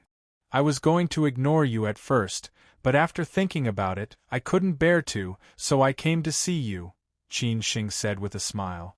Then he casually fiddled with the wind chimes on his head, listening to the tinkling sound. Qing took the initiative to hug his waist again and said, "I'm sorry, I was really wrong." After saying that, Qing broke down again. Ever since Jiang Xianbang got into trouble, she had been suppressing her emotions. She felt that she could not help at all. She had been pretending to be strong when she met Qin Shing previously. Otherwise, how could they have fallen into chaos this time? Qin Shing stroked Qing hair and comforted her. "All right, don't cry. It's all in the past. I don't blame you. Don't ignore me," Qing said pitifully. It seemed that she did not believe him. Qin Shing was most afraid of women crying, which was the softest part of him. He had to say, "I won't. Don't think too much. I asked Uncle Wang to prepare some food. Eat something later. Look at how thin you are." Qing raised her head and said weakly, "Really? You're not lying to me?" At this moment, Qing did not have any defense. She was like a little girl who had not grown up yet. Qin Shing seemed to be her backbone. Only when Qin Shing was there could she feel safe. Qin Shing said affirmatively, "I'm not lying to you. Whoever lies to you is a puppy. I'll tell you good news later. Take a bath and change your clothes first. I'll wait for you downstairs." Qing nodded doubtfully. As long as Qin Shing was not angry and would not ignore her, she would do anything. Qin Shing did not wait downstairs for long. Qing went downstairs. Uncle Wang had arranged for the kitchen to cook, but he was afraid that it would be too late, so he went out directly to buy some ready-made dishes, which were all Qing favorite dishes. In the dining room, Qin Shing still remembered how drunk he was when he came to the old foreign-style house for the first time. In the end, he had a bowl of light sour fine noodles, which was still fresh in his memory. After taking a bath and changing her clothes, Qing went downstairs. She was wearing a gray short-sleeved shirt and a black skirt, with light makeup. Obviously, she had dressed herself up carefully.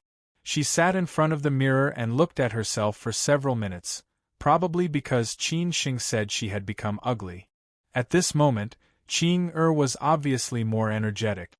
Uncle Wang could not help thinking that whoever started the trouble should solve it. Qin Shing was more useful. Otherwise, he was afraid that there would be an accident. "Eat quickly. You must be starving," Qin Shing said softly. Qing did not sit opposite Qin Shing. Instead, she sat beside him directly. The way she looked at Qin Shing was obviously different from before. It was much gentler and more affectionate. This made Qin Shing not dare to look at her directly. Qing asked softly, "Didn't you say you would tell me good news?" Qin Shing said with a smile, "I won't tell you now.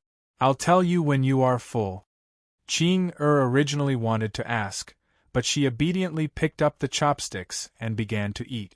Qin Shing helped her pick up the food so that she could eat more.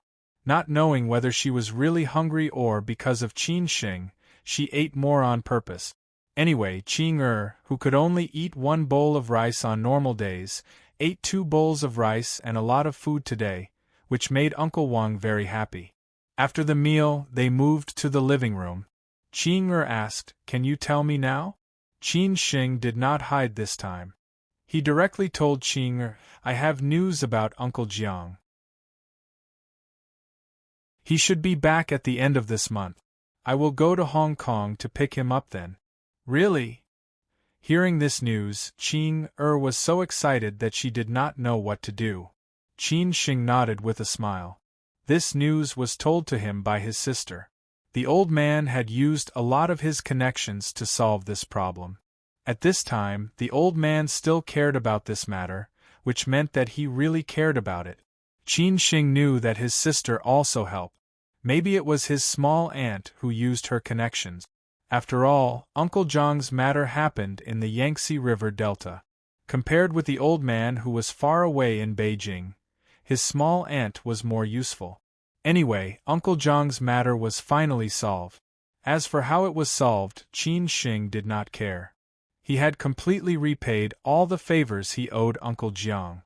When Uncle Jiang came back, he would not need to take care of Qing anymore, which saved him a lot of trouble.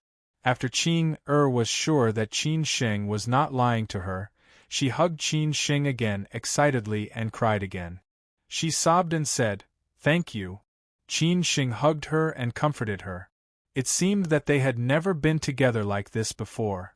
After what happened that night, he obviously felt that Qing was very dependent on him. This was the 3rd time that he hugged a beautiful woman. Other pursuers probably did not even have the chance to hold her hand. Was it because the pavilion closest to the water enjoys moonlight first? On the other side, the housekeeper Uncle Wang also heard the news. He just kept laughing and naturally ignored the intimate actions of the two.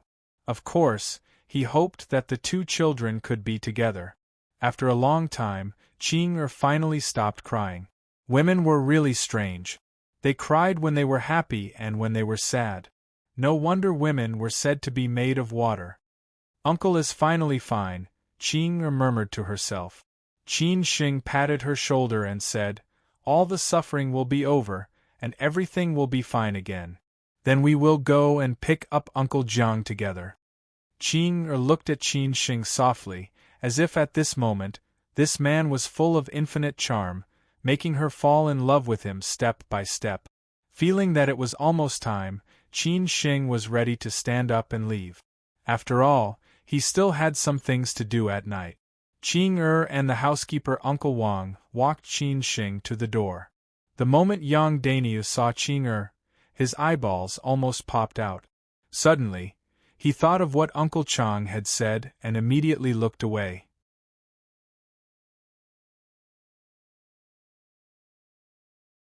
Chapter 649. Being sentimental and righteous for Qin Shing, the favor he owed Jiang Xianbang had finally been repaid. When Jiang Xianbang came back, Qing would not be so helpless anymore. With the resources left by Jiang Xianbang, they would naturally live a carefree life in the future. Qin Shing did not need to worry about them anymore. For Qing the biggest stone in her heart could finally be put down. She did not need to worry about her uncle anymore. After all, who knew what would happen to her uncle when he was abroad? It seemed that he would be safer in Shanghai. In short, Qing was very happy. She was in a different spirit. After all, people were in high spirits when they met with happy event. When her uncle came back, she would accompany him and take good care of him for the rest of his life. Qin Sheng had just said that he had not told her uncle the news and asked her to call him. So at this moment, Qin could not wait to run back to the bedroom and sit on the cradle on the balcony. Listening to the tinkling sound of the wind chimes, she called her uncle. After hearing the news, Jiang Xianbang, who was enjoying himself in New Zealand but lonely, was not as excited as he had imagined.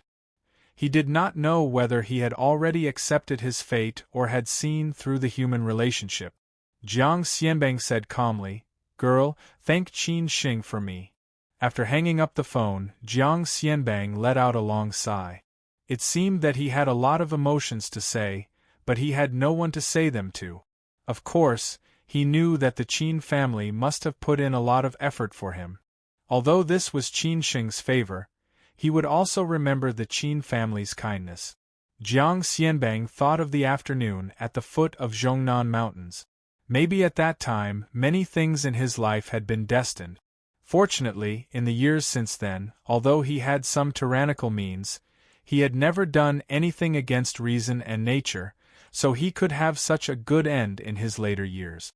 Jiang Xianbang had made up his mind that when he returned to Shanghai, he would not worry about anything. He would just live a life of raising flowers and drinking tea. If he was interested, he could cultivate 1 or 2 young people who would appreciate him. After leaving Middle Huaihai Road, Qin Sheng had temporarily stopped thinking about Jiang Xianbang. Instead, he was thinking about how to talk to Xu Yong later and how to stabilize or move this man, so that there would not be any hidden dangers left. When Qin Sheng went to Lujiazui, Feng he was in a hotel under the Yan clan, talking to a few fierce people whom he had spent a lot of money to hire. Feng he was polite to these people, but when he had to be tough, he would be tough as well. Furthermore, the two of them only had mutual benefits and did not have much of a relationship. I've said most of the things. Who's going to do it? Our boss has already said that this matter will not count as the reward we promised you previously. There will be additional rewards. Feng He, who was sitting on the sofa and smoking, said arrogantly. In his eyes, these people were merely tools that could be used. Qian Tong's master giggled and said, "Master, how much is the reward?" 500,000, Feng He said without blinking his eyes. 500,000 seemed to be a drop in the bucket for him. Of course, although the money was not his, he had been in the Yen family for so long. What had he not seen in the world? Qian Tong's master didn't wait for the others to speak before he spoke up. "Both of us will go, and we only need a portion of the reward. What does master think?" The two men's eyes were shining, but before they could react, they were snatched away by this old man. They cursed a few times in their hearts, but they didn't say much. They couldn't lower their status too much. Feng He was very satisfied and said, "Old master, then I'll leave this matter to you and your master. Don't make a mistake. My men are already looking for the target. When they find it, they will inform you. At that time, you should seize the opportunity." Qian Tong's master said happily, "Master, don't worry. Both of us have always been reliable." Since everything had been arranged properly, Feng He was ready to leave. He could rest assured that the master and his disciple would take action. After all, this was also a very important matter that young master had told them to do. They could not make a mistake. It was not convenient for Gu Xiaobo and him to show up now. When he was about to walk out of the room, Feng He turned around and reminded again, "Remember, don't kill him. Otherwise, you will be the scapegoat." Qian Tong's master was still the same. He said, "Master, don't worry." After Feng He left, the middle-aged man muttered a few words in a bad mood. "Old B****, you only care about money." Qian Tong's master was not angry at all. He said happily, "Who doesn't like money? If we don't like money, why do we come here? Do we have nothing better to do?" The middle-aged man was not in the mood to quarrel with Qian Tong's master. The old bastard was very vicious. If he died suddenly one day, he would be really happy. The scarily thin man was not interested in this. After Feng He left, he also left. He almost stayed in the room every day and did not go out at all. He was not interested in the outside world at all. No one knew what special hobbies he had. After everyone left, Qian Tong stared at his master for a while. Unexpectedly, his master scolded, "What are you looking at? It's all your fault. If it weren't for saving money for your wife, I wouldn't have come out to risk my life." Qian Tong did not dare to quarrel with his master. He admitted his mistake happily and said, "Master, you are right. Master, you are right. It's all my fault. I'm so useless. Master, you have suffered a lot." Qian Tong's master said angrily, "You are not bad." Lujiazui was the central financial district. There was no shortage of rich people here. Therefore, there were many high-end restaurants here. It was not a big deal to have a per capita income of more than 1,000 yuan. Zhong Shan did not know Su Yong's taste. In the end, he asked Yen Pan to book a Japanese restaurant. It was acceptable to eat something light in the evening.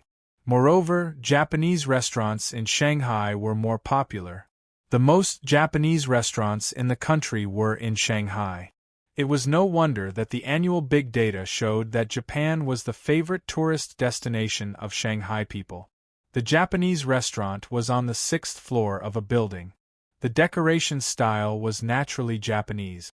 However, there were many local Japanese handicrafts on display in the restaurant, which looked a little old. In the private room, Zhong Shan and Xu Yong had already arrived. They were drinking sake and chatting. They were not disappointed by Qin Sheng's late arrival. Originally, Qin Sheng and Zhong Shan had planned to get closer to Xu Yong first and talk about business after he arrived. Xu Yong was a 36-year-old man. He was dressed in standard financial elite attire. He wore a well-tailored British suit. As for whether it was custom-made on Seville Avenue, no one knew. Zhong Shan was not a fashionista, so he could not tell the difference between British and Italian styles.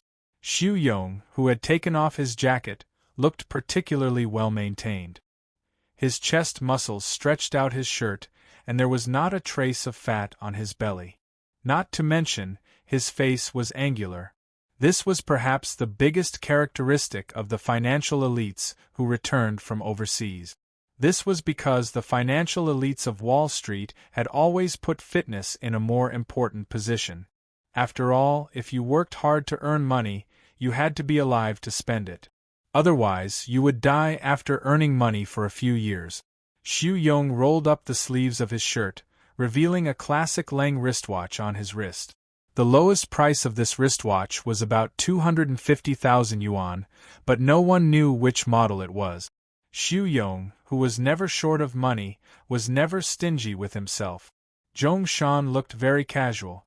There was a big difference between him and Xu Yong, even in terms of temperament. Zhong Shan gave people a mellow feeling, while Xu Yong was full of fighting spirit. Xu Yong, to be honest, with your resume, it is difficult to find any kind of job. Why did you choose to work in Chang'an? Zhong Shan asked casually. The corners of Su Yong's mouth turned up and his eyes were smiling, but he gave people a feeling of calmness. He said, "There's no reason. Many companies don't accept my ideas.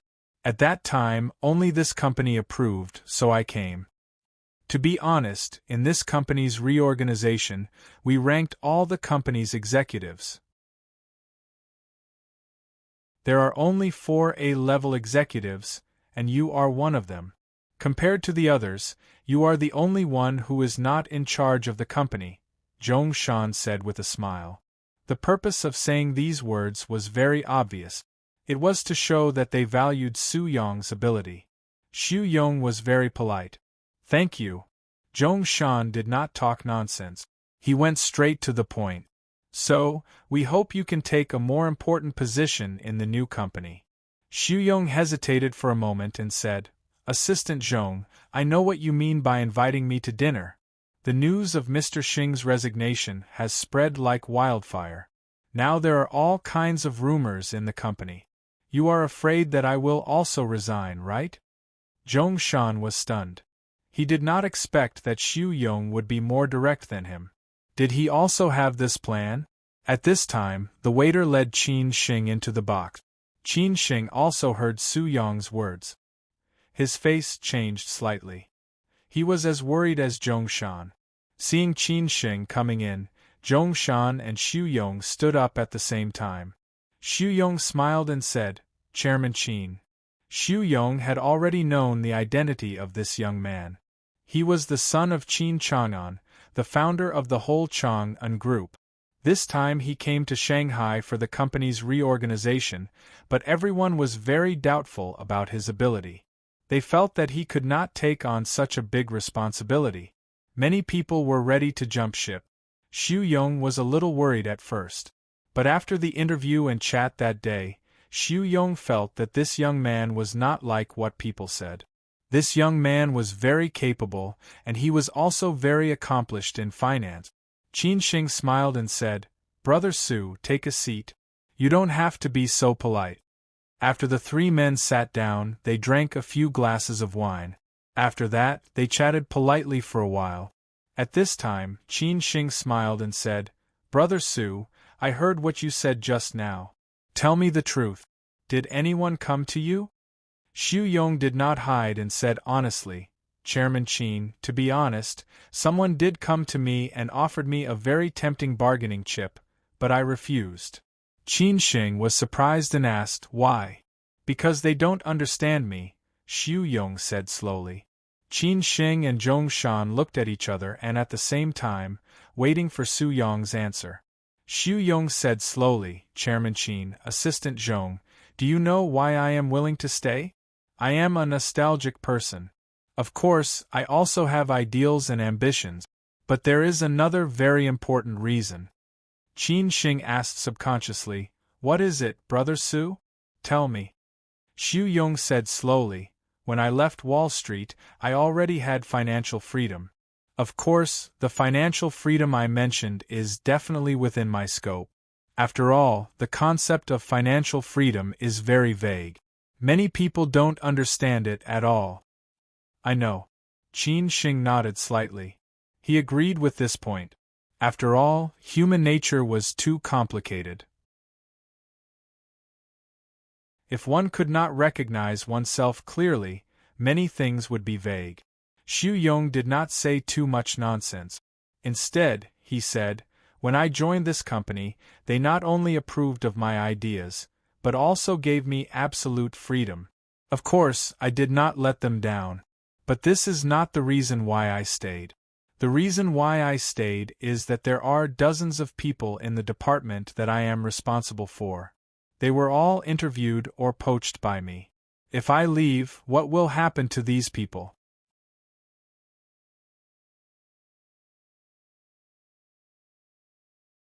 Chapter 650.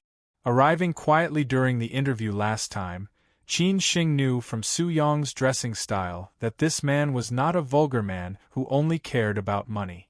He had a lot of ideas that seemed to be imaginative but were actually plain and simple. He thought that dealing with investment was like falling in love. You must know what your girlfriend was thinking and do everything possible to coax her. In this way, she would listen to you. Secondly, he thought that trading was an art. Like all the arts in the world, only a real master could make the most perfect work. Needless to say, this man knew a lot about current affairs and made a dynamic model based on it. This made Qin Xing feel that many seemingly thrilling successes were actually logical. It was just that many people did not understand this logical relationship, and Xu Yong happened to understand this. Tonight, Qin Xing saw the tender side of this man again. He did not give up his subordinates who had worked hard with him for a long time for the sake of his future and interests. In other words, he had long regarded them as his brothers and sisters. Since they had been honest with each other, the following conversation was very casual. Xu Yong only made two conditions. The first was that the department he was in charge of now could not be abolished and might need to be expanded. After the restructuring of the new company, he would be in charge of it. The second was that he should be given absolute freedom. If he did not understand his investment logic, he should not interfere easily. Anyway, he would definitely not let the company down. These conditions were within Qin Shing's consideration. Therefore, he did not hesitate at all and directly nodded and agreed. Moreover, he gave Xu Yong the most solid promise. After the reorganization of the new company, Xu Yong would be the executive vice president and be fully responsible for the business of investment and risk control of the company. Xu Yong was very satisfied with this position, but he was not very excited. After all, the pressure on his shoulders was too great, and many things were full of uncertainty. In the end, Qin Shing began to flatter Xu Yong. "Brother Su, you know I can't stay in Shanghai forever. After I leave, if you are interested, I can also give you the position of president. Of course, I will definitely respect your decision." "Ha ha ha, Chairman Qin, that's not necessary. There are other people in the company who are more capable than me. I know what I'm good at. I'm weak in the management of the company, so I'd better do my job." Xu Yong declined politely. He was not that ambitious. Qin Shing did not force him. He said again, however, "I think your talent is still buried here. If you want, I can let you stand on a higher stage. You have to take things one step at a time." "Thank you, Chairman Qin. Let's talk about it one day," Xu Yong said with a smile. After the matter was settled, the three of them didn't talk about work anymore. Instead, they talked about some trivial things and experiences. After all, everyone had different experiences and attitudes towards life, so the stories they had accumulated were different. It was actually very interesting to talk to each other. In the following 2 days, Qin Shing was mainly busy with the company's affairs. The company restructuring committee started to get busy. Zhong Shan was in charge of the general direction. The rest of the people had their own duties. They had invited several well-known accounting firms in Shanghai to audit the financial affairs of these companies. This was also the most important part, so Qin Shing needed to finish it as soon as possible. Qin Shing and Zhong Shan were busy from morning to night every day. Sometimes, they would even work overtime until 11 or 12 o'clock.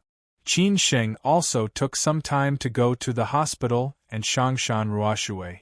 When he came back every night, Lin Su was already asleep. So these days, Qin Shing basically slept in the study. Life was like this. Except for poverty, one could get something without sewing. Everything else could only be rewarded by hard work. Feng He had been looking for Hao Lei, but Hao Lei seemed to have disappeared. This made Feng He very dissatisfied. He was afraid that Yan Chaozong would blame him, so he had to increase manpower to look for Hao Lei. At the same time, he asked Gu Xiaobo to take action.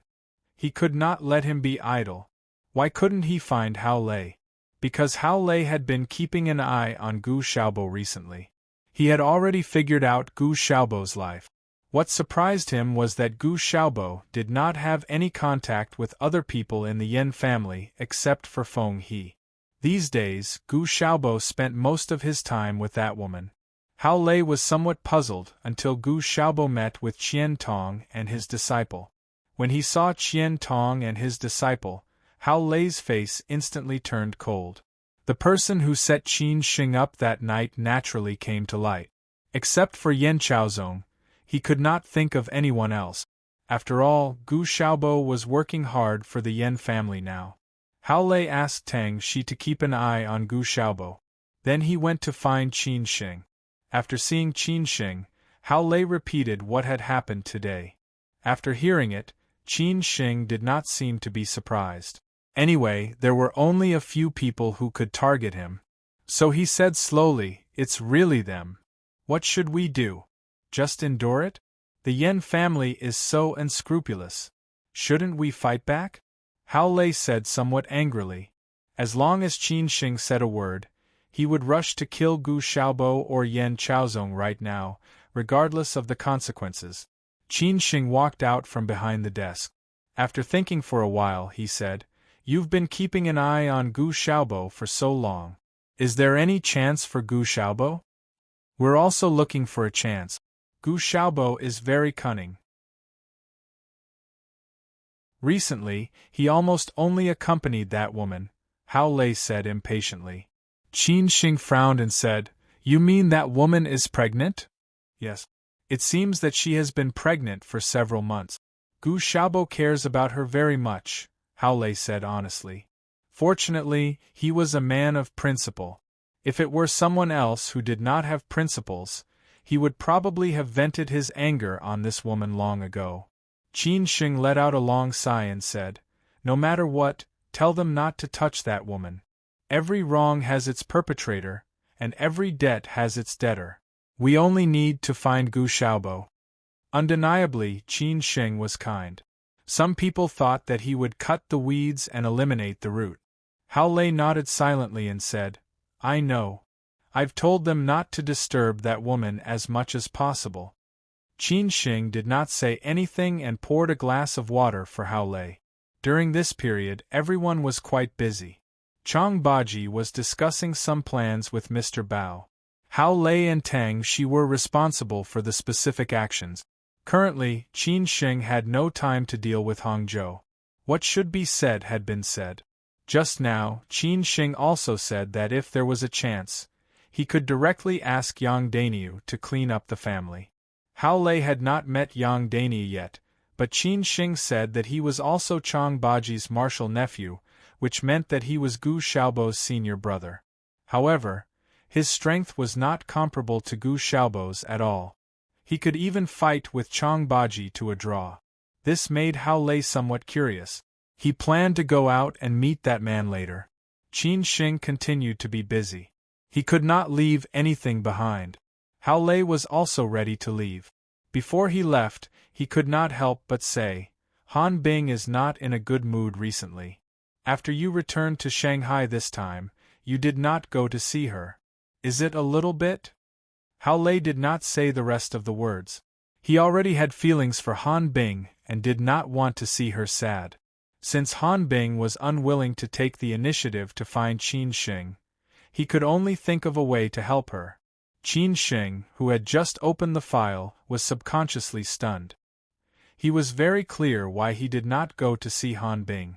It was to give Han Bing and Hao Lei more opportunities. That was why he did this. If he and Han Bing had too much contact, Han Bing would be more dependent on him. How could he give Hao Lei a chance? What's wrong with her? Qin Xing asked with concern. Although the matter was more complicated, Qin Xing was still very concerned about Han Bing. After all, Han Guoping had entrusted Han Bing to him before he left. Hao Lei said honestly, she was sick some time ago and only recovered these few days. She did not allow me to tell you. Qin Xing frowned and said, Then why didn't you tell me earlier? You can just not tell me if she does not allow you to? Sai, you know her character. When she is fooling around, she is unruly and willful. But when she is serious, she is more stubborn. I can't change her mind. I am afraid that if I tell you, she will be angry and her condition will worsen. So I waited until now to tell you, Hao Lei said helplessly. In fact, except for Han Bing, Hao Lei and Qin Xing both understood very well. So it was difficult for them to do anything. This was also the crux of the problem. Qin Xing thought for a while and said, I will go to see her tomorrow. I have more things to do today. Okay. Hao Lei nodded. He had said what he needed to say. The rest of the matter would be left to them to discuss. After saying goodbye to Qin Xing, Hao Lei left the World Financial Center. After he got in the car and left, a car followed him quietly. At the same time, the car made a phone call and said, The target has appeared. On the other side, after receiving the call, Qian Tong and his disciple set off immediately. They hoped to finish this small task as soon as possible. At that time, they would be nervous about the 500,000 yuan. They were very happy just thinking about it. Hao Lei did not go to Tangxi. It was already evening. Today was a half-day holiday. Moreover, Han Bing had called to invite him to dinner. Hao Lei could refuse everyone except Han Bing. Han Bing's company was in Xintiandi, which was very prosperous. Han Bing randomly chose a restaurant that she often went to. At this time, it was already crowded. When Hao Lei arrived, Han Bing was drinking to drown her sorrows. Other than being trapped by love, what else did Han Bing lack now? She lacked warmth and security. Only Qin Shing could give her these. Hao Lei sat down directly and complained, "You just recovered not long ago. Why are you drinking again? Didn't the doctor say that you shouldn't drink?" "It's just a little bit. It's okay." Han Bing chuckled and then asked Hao Lei what he wanted to eat. Hao Lei did not have any requirements, so Han Bing ordered for him and gave him some beer. They talked and laughed. Not long after, 4 beautiful women with different temperaments came to the restaurant. They were all Han Bing's friends. So the 2 groups of people sat together. This time, Hao Lei completely couldn't control Han Bing. He tried to persuade her several times, but it didn't work. He could only let Han Bing drink. When the time came, he would send Han Bing home. The beauties also kept forcing Hao Lei to drink. Fortunately, Hao Lei's alcohol tolerance was not bad. Who knew that they would drink until after 12 o'clock, until Han Bing's friends changed places and left. Hao Lei helped Han Bing walk out of the restaurant. Han Bing said in a daze that the keys were in the company and she had to go back to the company to get them. Hao Lei felt a headache. Fortunately, Han Bing's company was nearby. It was only a short walk. Hao Lei had been there many times, so he had to help Han Bing back to the company first.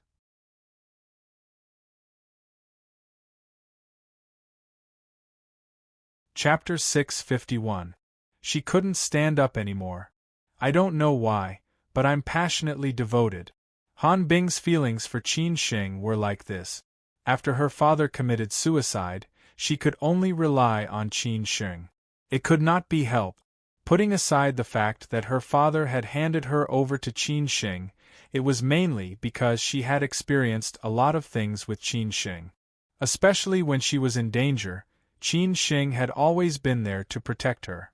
She naturally regarded this man as her backbone. As a result, this kind of feeling gradually sublimated into love. Her feelings for Qin Shing were very direct, and she never suppressed or restrained her feelings. However, Qin Shing was always running away, constantly running away, which made her very hurt. It was said that it was easy for a woman to pursue a man. Han Bing didn't believe that Qin Shing didn't know her feelings for him. She could only say that Qin Shing might not like her.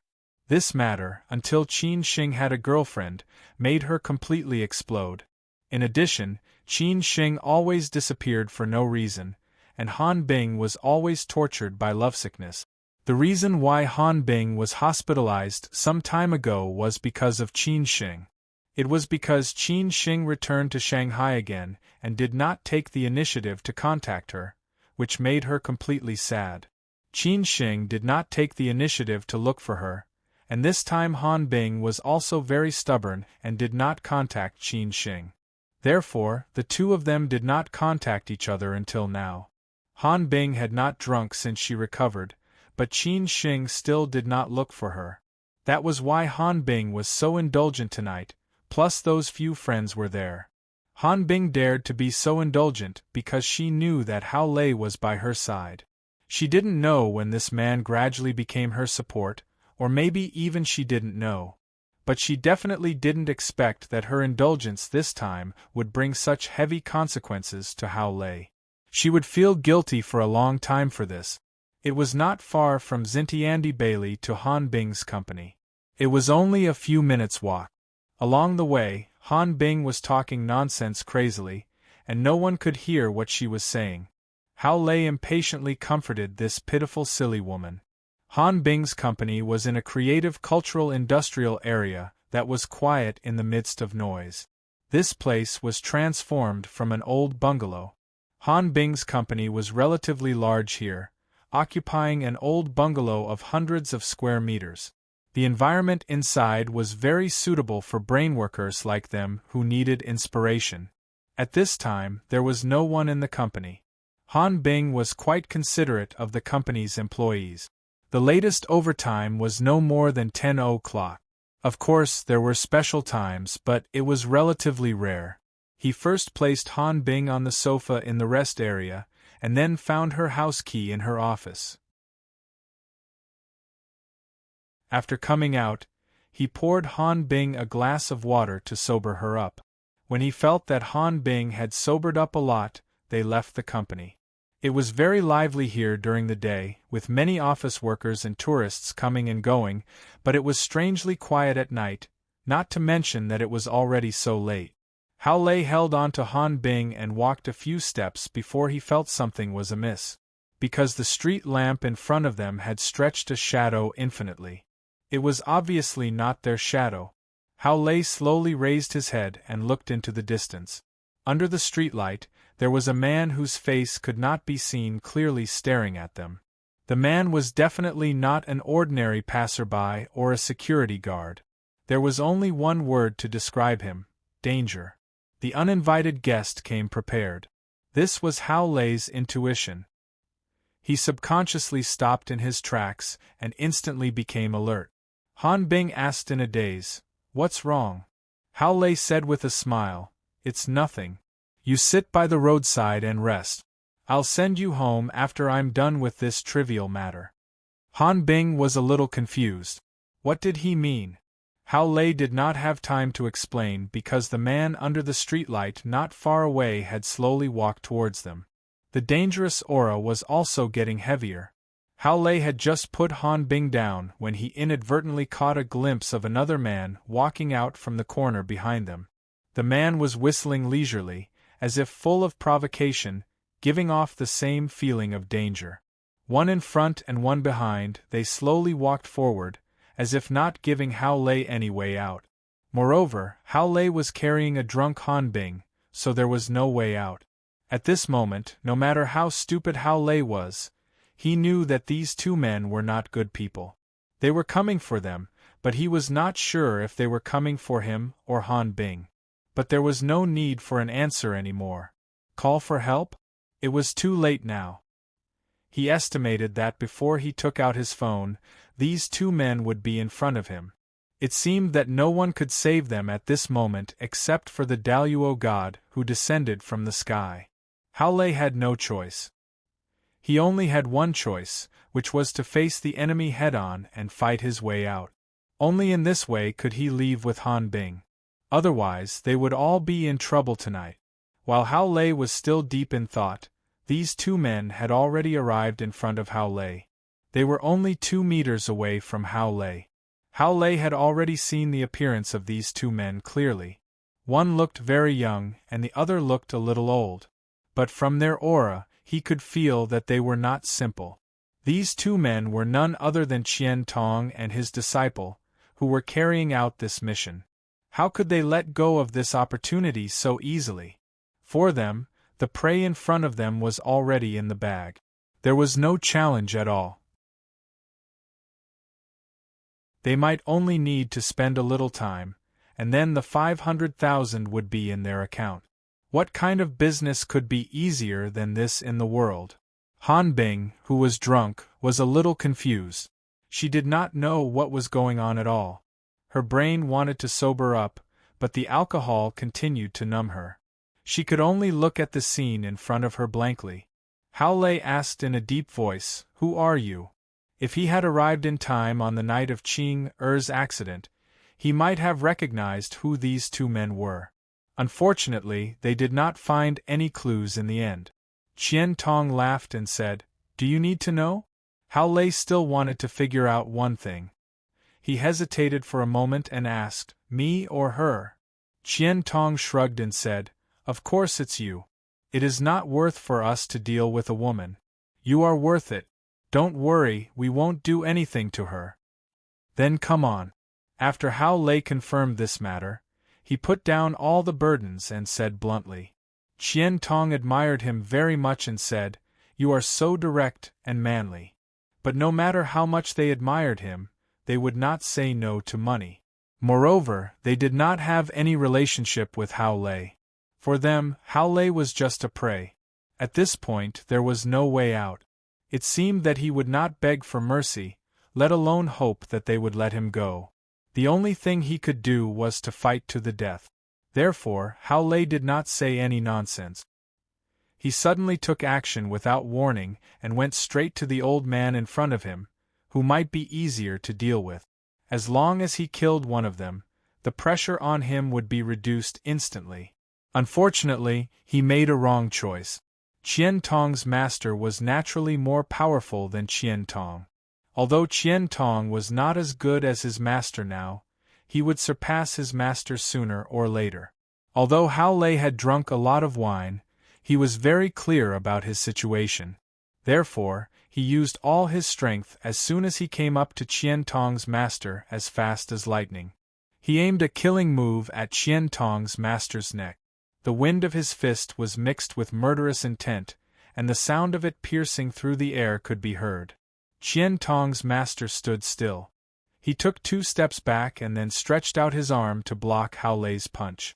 Hao Lei was not surprised.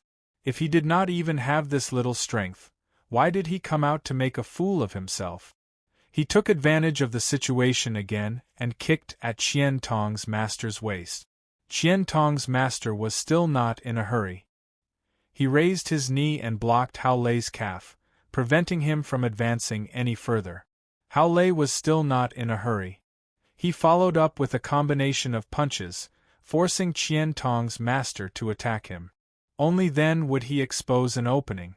At this time, Qian Tong, who was behind Hao Lei, had already quietly made his move. He did not stand by and watch.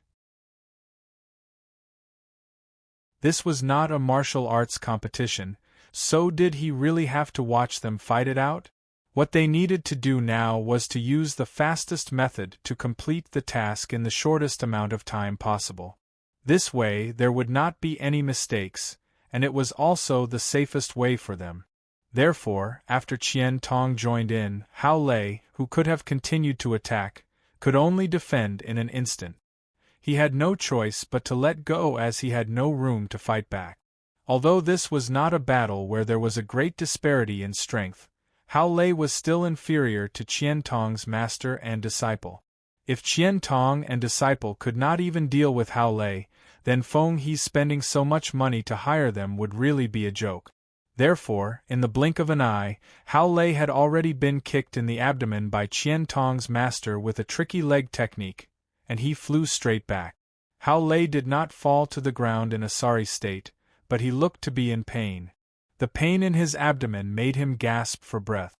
Qian Tong and disciple did not give Hao Lei time to catch his breath and rushed over again. Hao Lei endured the pain and moved forward, but the sweat on his head had already told him what kind of situation he was in now. Therefore, it did not take long. In just a few moves, Hao Lei was punched in the face by Qian Tong. This punch was so powerful that it directly stunned Hao Lei. Hao Lei instantly saw stars, not to mention the gushing nosebleed and 2 teeth falling out. On the other side, Han Bing, who had not yet woken up, was completely stunned by what was happening in front of her. What was going on? Was it an illusion? The figure in front of her became more and more blurred, and she could not see clearly what was happening. She grabbed her hair with a headache, and then suddenly screamed loudly. Han Bing's scream also made Qian Tong and disciple decide to quickly end the battle, because they did not know if Han Bing's scream would attract people passing by. If that happened, it would be troublesome if they wanted to leave. Therefore, after the master and disciple looked at each other, they once again rushed toward Hao Lei, who had just fallen to the ground and stood up again. Hao Lei stood up almost instinctively and rushed forward again. However, this time, it was only a face-to-face encounter, and Hao Lei flew back again and again, smashing heavily into the wall next to him. He fell to the ground again and stood up again and again. Even though he knew that he did not know his opponent, even though he knew that there was a huge gap in strength, even though he knew that he would definitely die, for Hao Lei, who was once a soldier king, he could only lie down and die. This was the dignity that a former soldier and a man must have.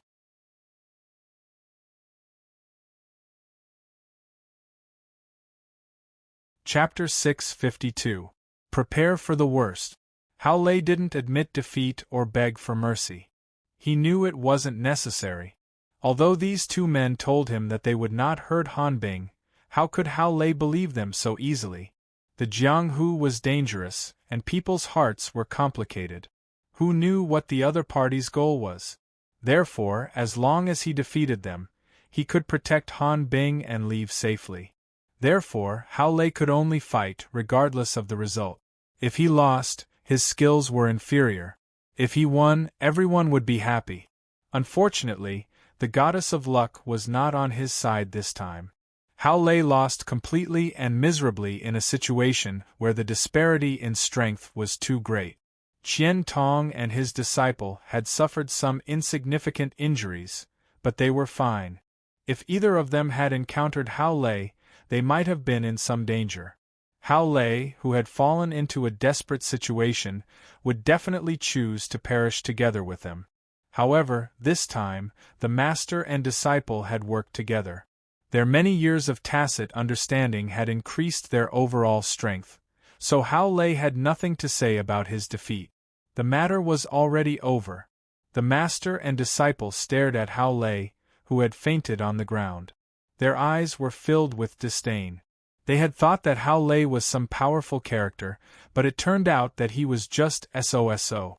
It was a false alarm for the master and disciple. The $500,000 was too easy to earn. It would be great if there were more such incidents in the future. They were absolutely sure that even if this man did not die, he would definitely be lying in the hospital for at least half a year. They still had this bit of confidence. Brother, there's nothing we can do about it. We're just taking someone's money to get rid of this disaster. Don't blame us. Qian Tong let out a long sigh. The strength and dignity that this man had displayed truly made his opponent admire him. But he had admired many people over the years, so he didn't lack one. Han Bing was still screaming. She seemed to have sobered up a lot and finally understood what had happened. After all, she had experienced those life and death situations with Qin Sheng. Qian Tong had a headache. He turned around and frowned at Han Bing, who was sitting on the ground. Tsk, she was indeed a great beauty.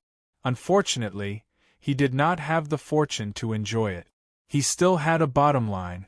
Moreover, his master was very strict with him when it came to women. If he messed around, his master would definitely break his legs. Qian Tong's master looked calm. He, who had experienced too many things, was neither sad nor happy. He said casually, "Stop looking. It's time to go.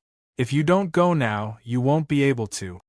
Qian Tong nodded, but he still felt sorry for the beauty in front of him. If she could be his girlfriend, it would definitely be a happy thing.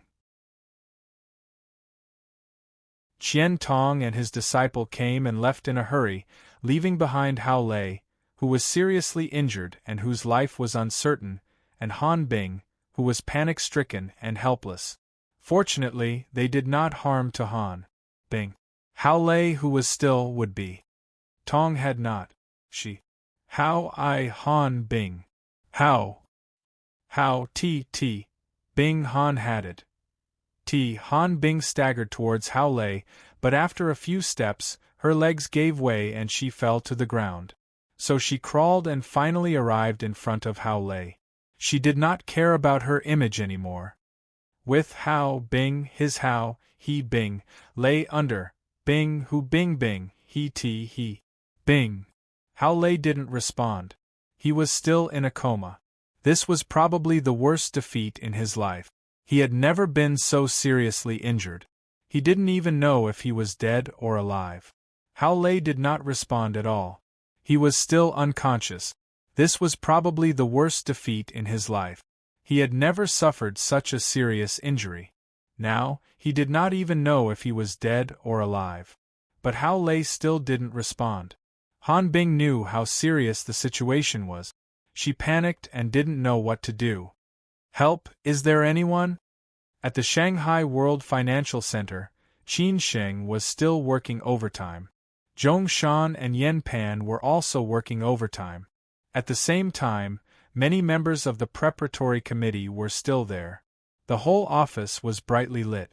Everyone was busy, hoping that the company's restructuring would end as soon as possible.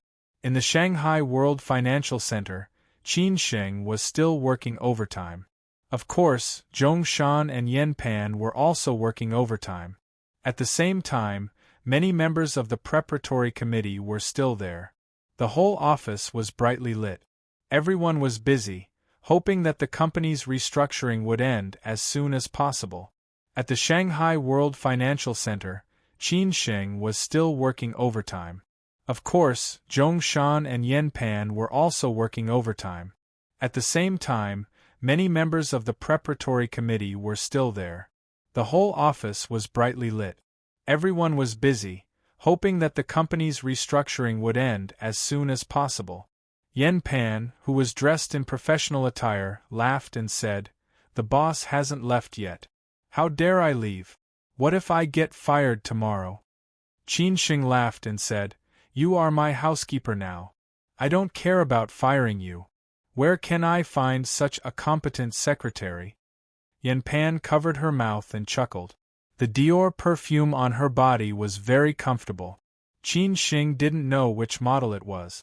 "Ha ha ha, I'm just afraid that your boyfriend will blame me. After all, you are getting married soon." Qin Sheng took the coffee and chuckled. Yen Pan didn't respond. She just smiled bitterly to hide the pain in her heart. This matter had been tormenting her recently. Only when she came to Shanghai did she know how unreasonable and childish her boyfriend was. Distance makes the heart grow fonder. Distance could also make people see clearly. After Qin Sheng drank a few mouthfuls of coffee, he suddenly rubbed his temples and frowned. "Hey, my right eyelid keeps twitching recently. It's said that when the left eyelid twitches, the right eyelid twitches, the bad things will happen. I wonder what bad things have happened." Yen Pan complained, "Boss, don't say such discouraging words. You must be too tired recently." "I'm just joking." Qin Sheng laughed and didn't care about it. Of course, he didn't believe in these things. He continued to work overtime crazily. A few minutes later, Qin Sheng's phone suddenly rang. He looked at the time. It was already 12 o'clock. He guessed that it should be Lin Su calling him to ask when he would be home. If it was too late, she wouldn't wait. However, when Qin Sheng picked up his phone, he saw that it was Han Bing's phone number. This made Qin Sheng a little surprised. He did not expect that Han Bing would call him so late at night. Could it be that Hao Lei and Han Bing talked about something, so Han Bing suddenly called him? Or maybe Han Bing was drunk or lonely, so she called him to talk about it. It could also be that Han Bing had something to do. Therefore, Qin Sheng didn't think much about it. He picked up the phone and took the initiative to ask, "It's so late. Why did you suddenly call me?" Qin Sheng was ready to receive a scolding from Han Bing, or a taunt that she would not allow him to call her if he did not call her, and so on. However, what he received was a stranger's voice. "Are you Qin Sheng?" Qin Sheng's face changed slightly. What was going on? Could it be that something happened to Han Bing? Qin Sheng asked subconsciously, "Who are you?" "Oh, I'm a doctor from the hospital. Your friend's mood is a little unstable, so he asked me to call you. Come to the hospital quickly. Your friend Hao Lei has an accident and is being rescued in the operating room." Outside the operating room of a hospital nearest to Xintiandi, a nurse holding a mobile phone called Qin Sheng. In the corridor outside the operating room, Han Bing slumped on the bench with a blank face. Her whole person was lost, as if her soul had been taken away. Her face was especially ugly. In the office of the World Financial Center, after hearing this sentence, Qin Sheng's whole mind instantly went blank. What was going on? What happened? On the sofa not far away, Zhongshan, who was contemplating a problem, felt that something was wrong. He subconsciously looked at Qin Sheng and found that Qin Sheng was in a daze. He was puzzled and asked, "What's wrong?" Yen Pan also felt that something was wrong. She had never seen this prince like this. Could it be that something big had happened? In just a few seconds, Countless possibilities flashed through Qin Shing's mind, but he had no time to care about what happened. Because Hao Lei was being rescued in the operating room. He was being rescued in the operating room. This was his best brother.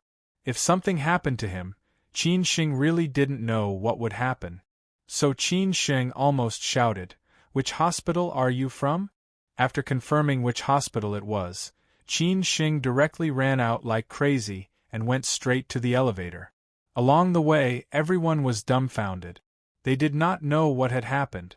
What had happened to the crown prince, who was usually calm and experienced? Yen Pan was confused. What was going on? What happened?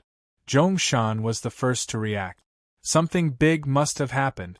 Otherwise, based on Qin Shing's character, he would definitely not be like this. Moreover, he just heard Qin Shing ask which hospital they were from. Zhongshan was worried that something unexpected would happen again, especially Qin Shing's safety. He immediately called Chang Baji and repeated what had happened just now. In a villa in Jing'an, Chang Baji was chatting with Bao Fan and deducing the direction of some things. These were all the tasks that Qin Shing gave them. After receiving Zhongshan's call, his face changed instantly. He immediately called Qin Shing, but did not pick up and immediately got busy. Yang Dania drove Qin Shing to the hospital. Qin Shing had already ordered him to get to the hospital as soon as possible. Therefore, Yang Daniu ran a lot of red lights on the way. He could not care about how to deal with it later. He could only complete the task that Qin Shing gave him first. Fortunately, it was very late and the traffic on the road was not heavy. When they arrived at the hospital, Qin Shing ran all the way to the operating room.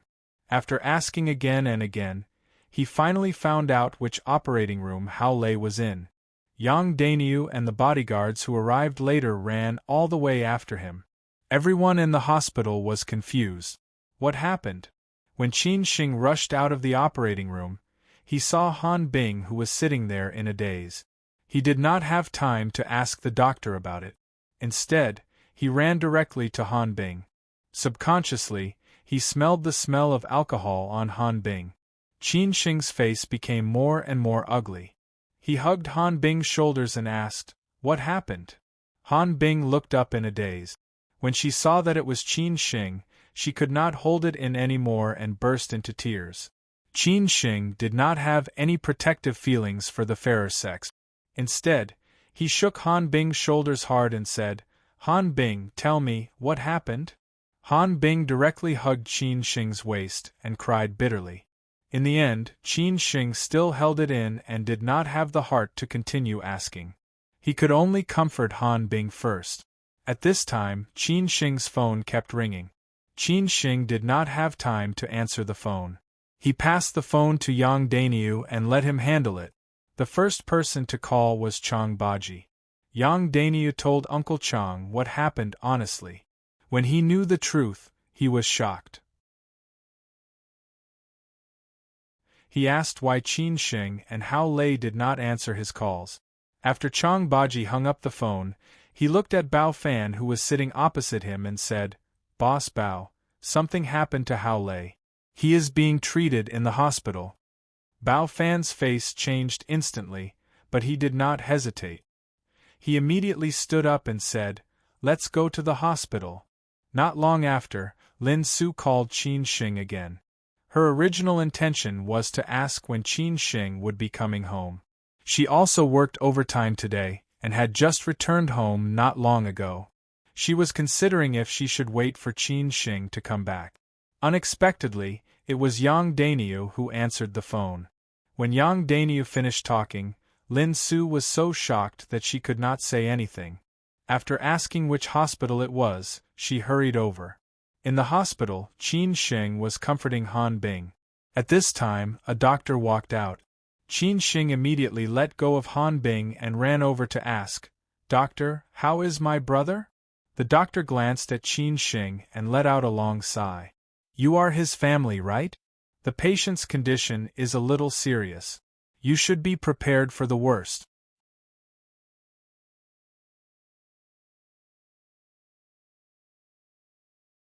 Chapter 653.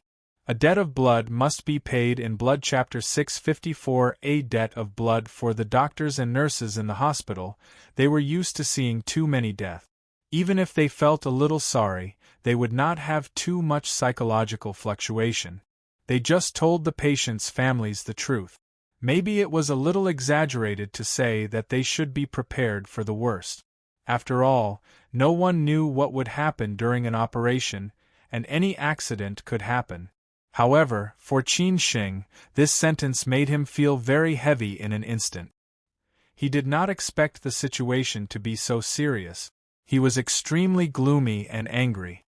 He subconsciously grabbed the doctor's shoulder and threatened loudly, "I don't care what you do, you must save my brother, or I won't forgive you." Obviously, Qin Sheng was a little embarrassed. The doctor was used to this kind of situation. In extreme emotions, the patient's family could do anything, so he calmly comforted him. "Don't be angry. Don't worry, we will try our best." This kind of situation rarely happened to Qin Sheng, but he was also a man of flesh and blood, affectionate and righteous. When his brother, who had been with him for so long, had an accident and did not know whether he was alive or dead, how could he not be excited? From childhood to adulthood, Hao Lei was the only friend who had accompanied him to this day. He used to think that Su Qin would always be with him, but he did not expect that it would be Hao Lei. Qin Sheng had deep feelings for this brother, but men were not good at expressing their feelings with words, nor were they willing to be so pretentious. Because many things were well known to each other, there was no need to be so polite to say it out. Especially when he needed help the most, Hao Lei followed him to Shanghai without hesitation. In the past few years, no matter what Qin Sheng asked him to do, Hao Lei would do it without hesitation. He did not complain, never refused, and never said it was hard or tired. No matter what happened to him, no matter how low he was, Hao Lei always followed him and gave him the help he needed the most. This was a brother. How many brothers could a person have in his life? Among his friends in junior high and high school, Hao Lei was the only one who could still be recognized by him. Today, this brother of his had such an accident, and he might never wake up again. How could Qin Sheng not be excited? He was afraid of losing this only brother. The doctor came out because he had something to do. Now he was stopped by Qin Sheng. Seeing that Qin Sheng was too emotional, the nurse quickly ran over and held him back, fearing that he would do something to hurt the doctor. Yang Dainyu also ran over in a hurry. He pulled Qin Sheng away and said, "Brother Qin, it's okay. It's definitely okay." Only then did Qin Sheng come back to his senses. He calmed down a little and restrained his emotions. At this moment, he could not be flustered. The situation in the operating room was still unclear. The only thing Qin Sheng could do was to ask the hospital to do their best. The hospital would definitely not listen to him. Therefore, Qin Sheng immediately called Xue Qinyan and asked her to help him contact the hospital to inform them. In this way, the hospital would take action. Xue Qinyan had actually fallen asleep. She had been working hard recently, so she went to bed early tonight. However, she did not have the habit of turning off her phone at night, but she would adjust it to vibrate mode. If there was anything urgent, she could deal with it at any time. Qin Sheng made 2 calls in a row. Fortunately, Xue Qinyan had just fallen asleep. She got up and picked up her phone. Seeing that it was Qin Sheng's call, she did not think much and casually answered the call. But when Xue Qinyan heard what Qin Sheng said, she immediately woke up. Of course, she knew Hao Lei and Qin Sheng and Hao Lei's situation. Now that Hao Lei was in the hospital, it could be seen that something serious had happened. What on earth was going on? After Xue Qinyan asked, Qin Sheng honestly answered that he had not figured it out yet. But this was not the most important thing now. The most important thing was to save Hao Lei's life. Therefore, Qin Sheng told her the reason why he called. Xue Qinyan first comforted Qin Sheng and told him not to worry. She would make a call now and then she would rush to the hospital. Qin Sheng nodded silently and hung up the phone. He did not stand on ceremony, and said thank you. There was no need to be so polite between sister and brother. In the hospital, Qin Sheng could only wait anxiously for the result. At the same time, he comforted Han Bing. He hoped that Han Bing could tell him what had happened after she sobered up or recovered. More than 10 minutes later, Chang Baji and Bao Fan arrived at the hospital first. Qin Sheng and Hao Lei were very close. Chang Baji and Hao Lei had been together for so long, so naturally, they were very close. Whether they were in Shanghai, Hangzhou, or Beijing, they lived together. It could be said that after spending more than 2 years together, Chang Baji and Hao Lei's relationship was much closer than his relationship with Qin Sheng. Now that Hao Lei was in trouble, how could Chang Baji not worry? When they arrived at the hospital, Chang Baji hurriedly asked, "How is Lei Zi?" From the way Chang Baji called Hao Lei Zi, it could be seen how close Chang Baji and Hao Lei were. Qin Sheng said blankly, "Still in the emergency room." "What did the doctor say?" Chang Baji asked again. Bao Fan was just a little worried about Qin Sheng's condition. Moreover, they were not in a good situation now. There were a lot of things for Qin Sheng to do. Qin Sheng frowned and said in a low voice, "Still in the emergency room, the situation is serious. The doctor asked us to prepare for the worst." Hearing this, Chang Baji's eyes became a little gloomy. He did not expect the situation to be so serious, so he said in a low voice, "Who did it?" Qin Sheng shook his head subconsciously. He did not care about this at all now. He just wanted to make sure that Hao Lei was not in trouble. As for other things, he could think about it later. Xue Qinyan was indeed very powerful.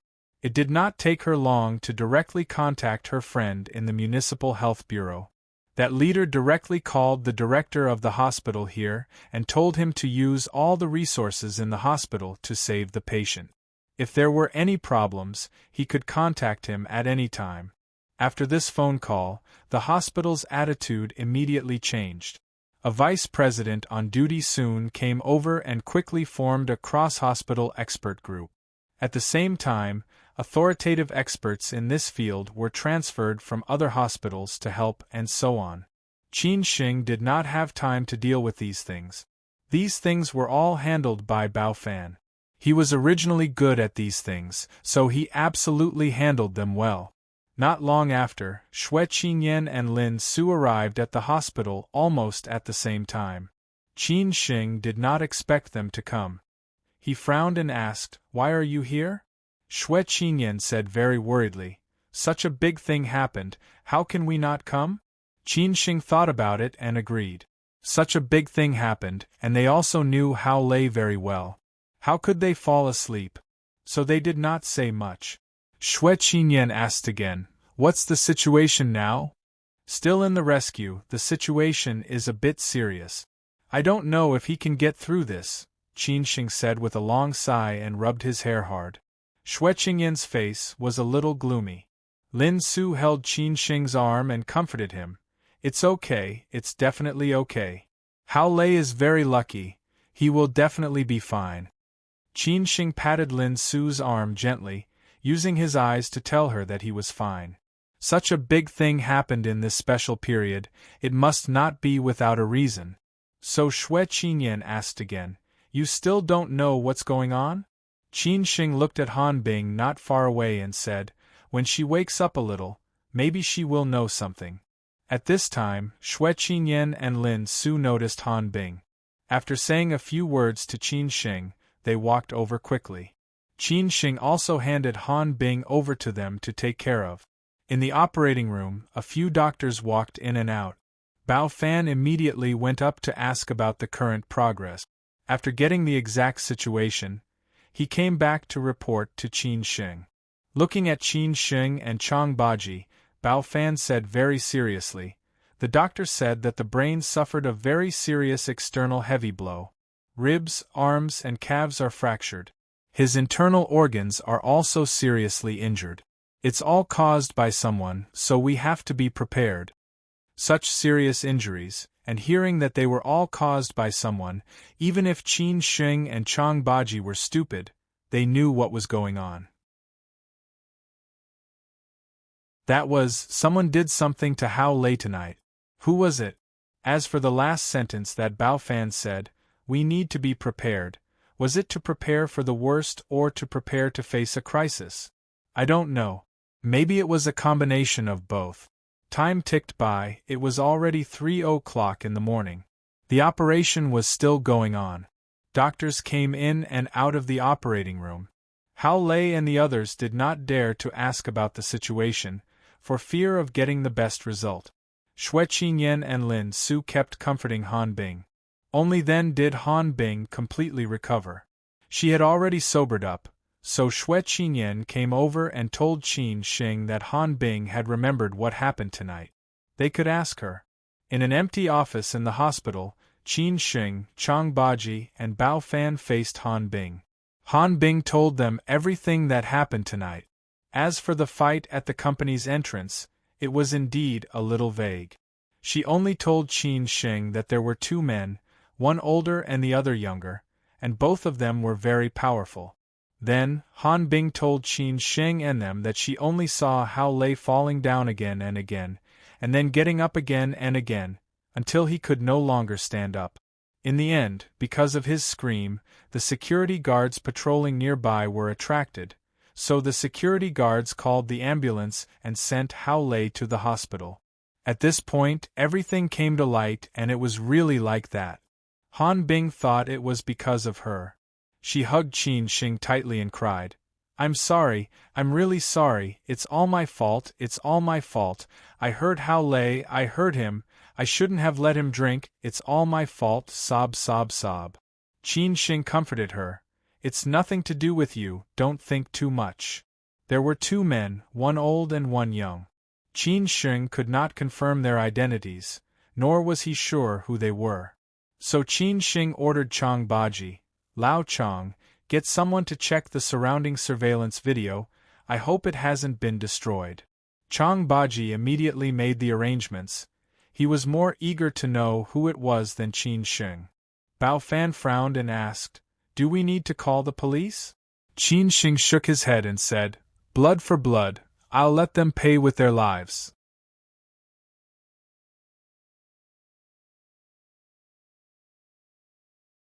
Chapter 654. Let's start revenge.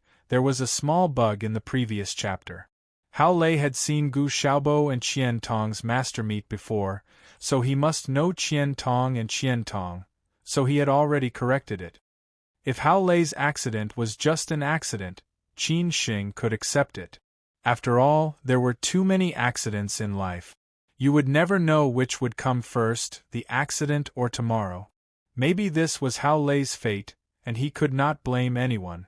No matter how worried, sad and upset Qin Sheng was, he could not stop the accident from happening. But this time, Hao Lei's accident was not a natural disaster, but a man-made disaster.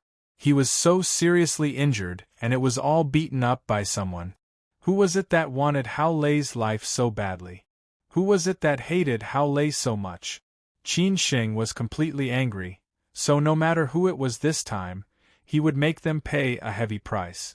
Now that Han Bing had finally woken up, and they had completely figured out what was going on, they could use their resources to find the mastermind. As for how to take revenge, that was a matter for later. After coming out of the office, Chang Baji directly left the hospital, and at the same time, he took a few bodyguards with him. Bao Fan also left. If they needed any resources, Bao Fan could give them the most direct help, so there was no need to trouble Xue Qinyan. Qin Sheng was too anxious just now, and actually forgot about the existence of Bao Fan. Didn't the old man send Bao Fan to him to deal with these trivial matters? Bao Fan represented the old man in Shanghai, and he knew a lot of so-called big shots in Shanghai. The operation was still in progress, and everyone was just waiting for the result, so they did not need to stay here. Qin Sheng was enough. No matter what the final result was, they would take revenge for Hao Lei, and would not let go of this group of people this time. At 4 o'clock in the morning, the hospital returned to peace. Except for the doctors who were still busy, the others could only wait outside the operating room. So what if they were anxious? Qin Sheng looked at Han Bing, who was in a bad mood and state, and sighed helplessly. He hoped that Han Bing was not the target of this incident. Otherwise, Han Bing would feel guilty for a long time because Hao Lei was doing this to protect her. Moreover, she might not know that Hao Lei liked her, which was why she was trying her best to protect him. If something really happened to Hao Lei, maybe it would be better for her not to know, and then she would feel less guilty, or it would be hard for her to walk away from this matter. Qin Sheng felt sorry for Han Bing, so he said, Han Bing, you'd better go back and rest. I'll stay in the hospital. I'll inform you if there's any news. Han Bing shook her head vigorously and said, No, I'll stay here. From Han Bing's attitude, Qin Sheng knew that this woman's stubborn side was about to explode.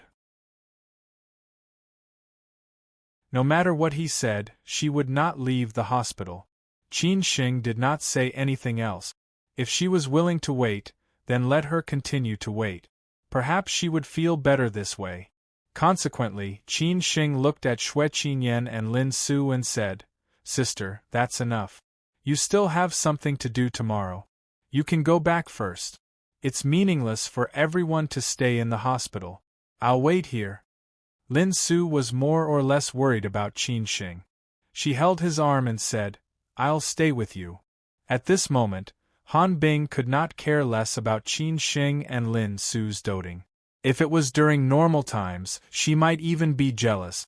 Qin Sheng stroked Lin Su's hair and said, I'm fine. After all these years, I've experienced what I should. Don't worry. Lin Su hesitated for a moment. In the end, she turned around and left the hospital with Xue Qinyan. However, even if she went back, she might not be able to sleep. Therefore, Xue Qinyan was very understanding of Lin Su. She took the initiative to invite Lin Su to her house. In this way, the two of them could accompany each other. Even if something happened, they could rush to the hospital in time. Lin Su did not refuse. Time did not wait for anyone. Time would not stop for a second. Very soon, the sky was bright. However, the surgery was still in progress and there was still no result. During this period, Chang Baji called. As expected, the surveillance video of the cultural district had been deleted. There were no clues left. However, they were trying to find a way to get the video of all the company gates nearby. After all, these companies were single-family houses. There was an internal surveillance video installed at the entrance of each house. They were not under the management of the cultural district. However, these needed some time. Moreover, it was so late. They might not be able to find any clues. Qin Sheng did not say anything. He just let Chang Baji continue to investigate. In the hospital, apart from Qin Sheng and Han Bing, Yang Dainiu and a few other bodyguards accompanied Qin Sheng. After dawn, Yang Dainiu asked the bodyguards to go out and buy some breakfast. Qin Sheng and Han Bing had no appetite. They just drank some water and waited. At around 10 o'clock in the morning, the surgery that lasted for 10 hours finally ended. The doctors and nurses had changed a few times. Because Hao Lei's injuries were more serious and complicated. Not only did he have external and bone injuries, but his head and internal organs were also severely damaged. Therefore, it was not something that 1 or 2 doctors could handle.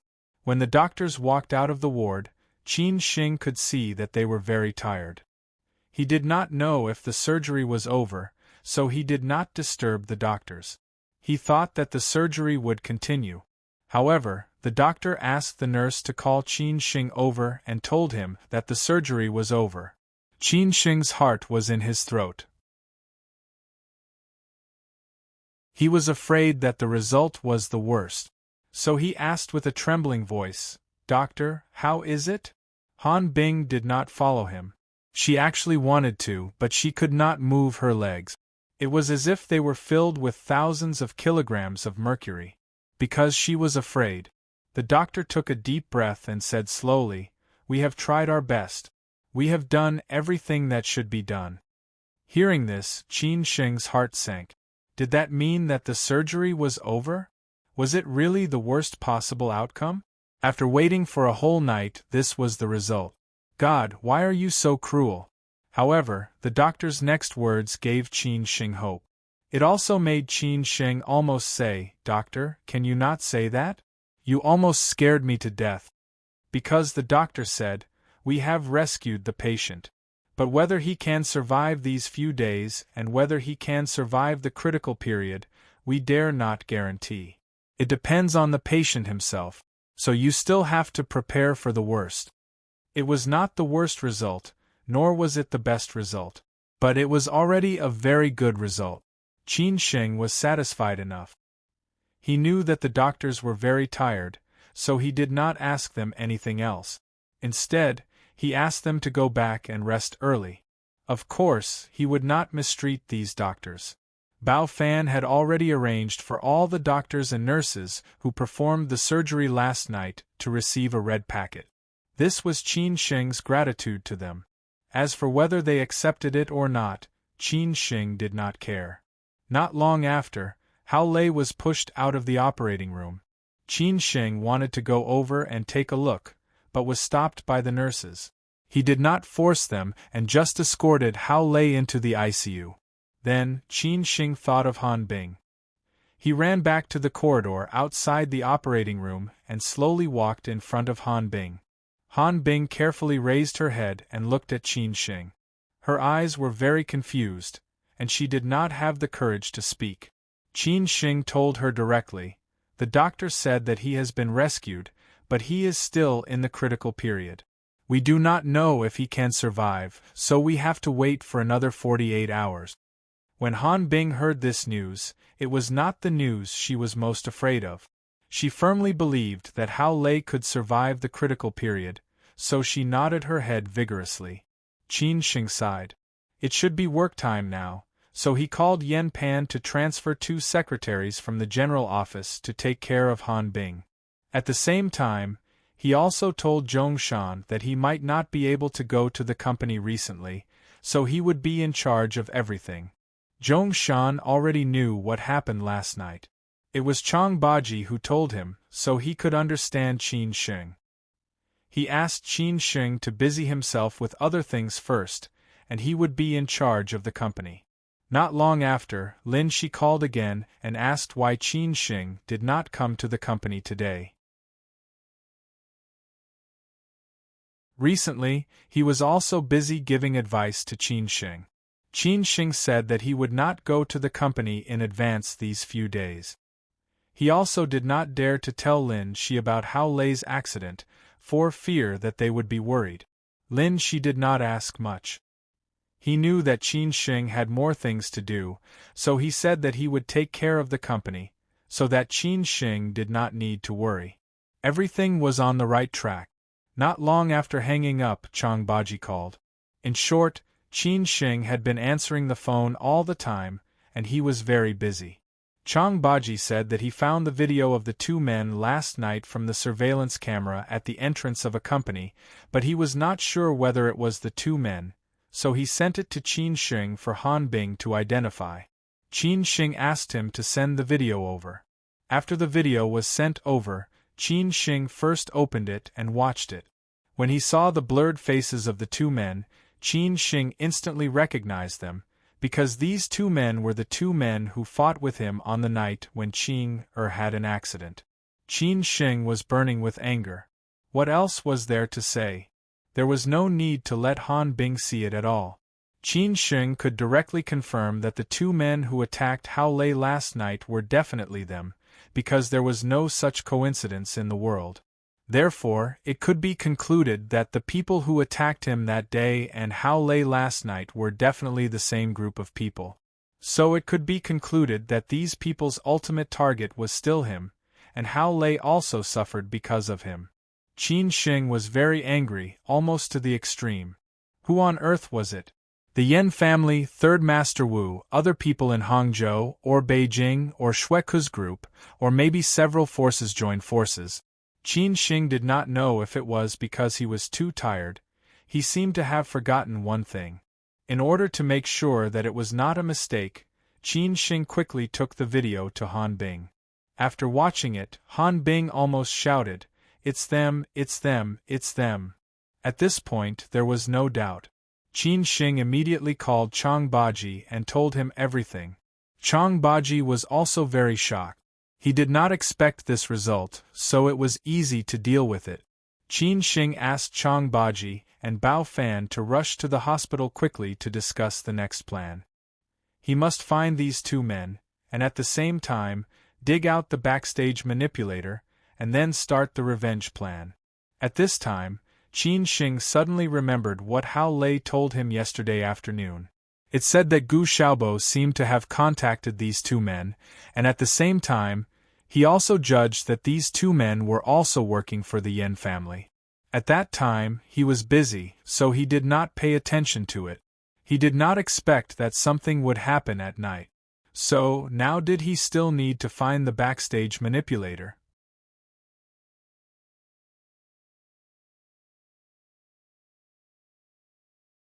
Chapter 655. On purpose. In an instant, Qin Shing's anger was on the verge of exploding. He tried his best to control his emotions. They had gone too far. They had really gone too far. Since returning to Shanghai, Qin Shing had not chosen to do anything to the Yen family. It was not that he did not want to take revenge, but there were too many things to do and the Qin family was in danger. He did not want to fight on two fronts at once. However, the Yen family had challenged his bottom line again and again. They really treated him like a soft persimmon. No matter how good-tempered Qin Shing was, he could not stand it. During this time, Qin Shing had already started to plan.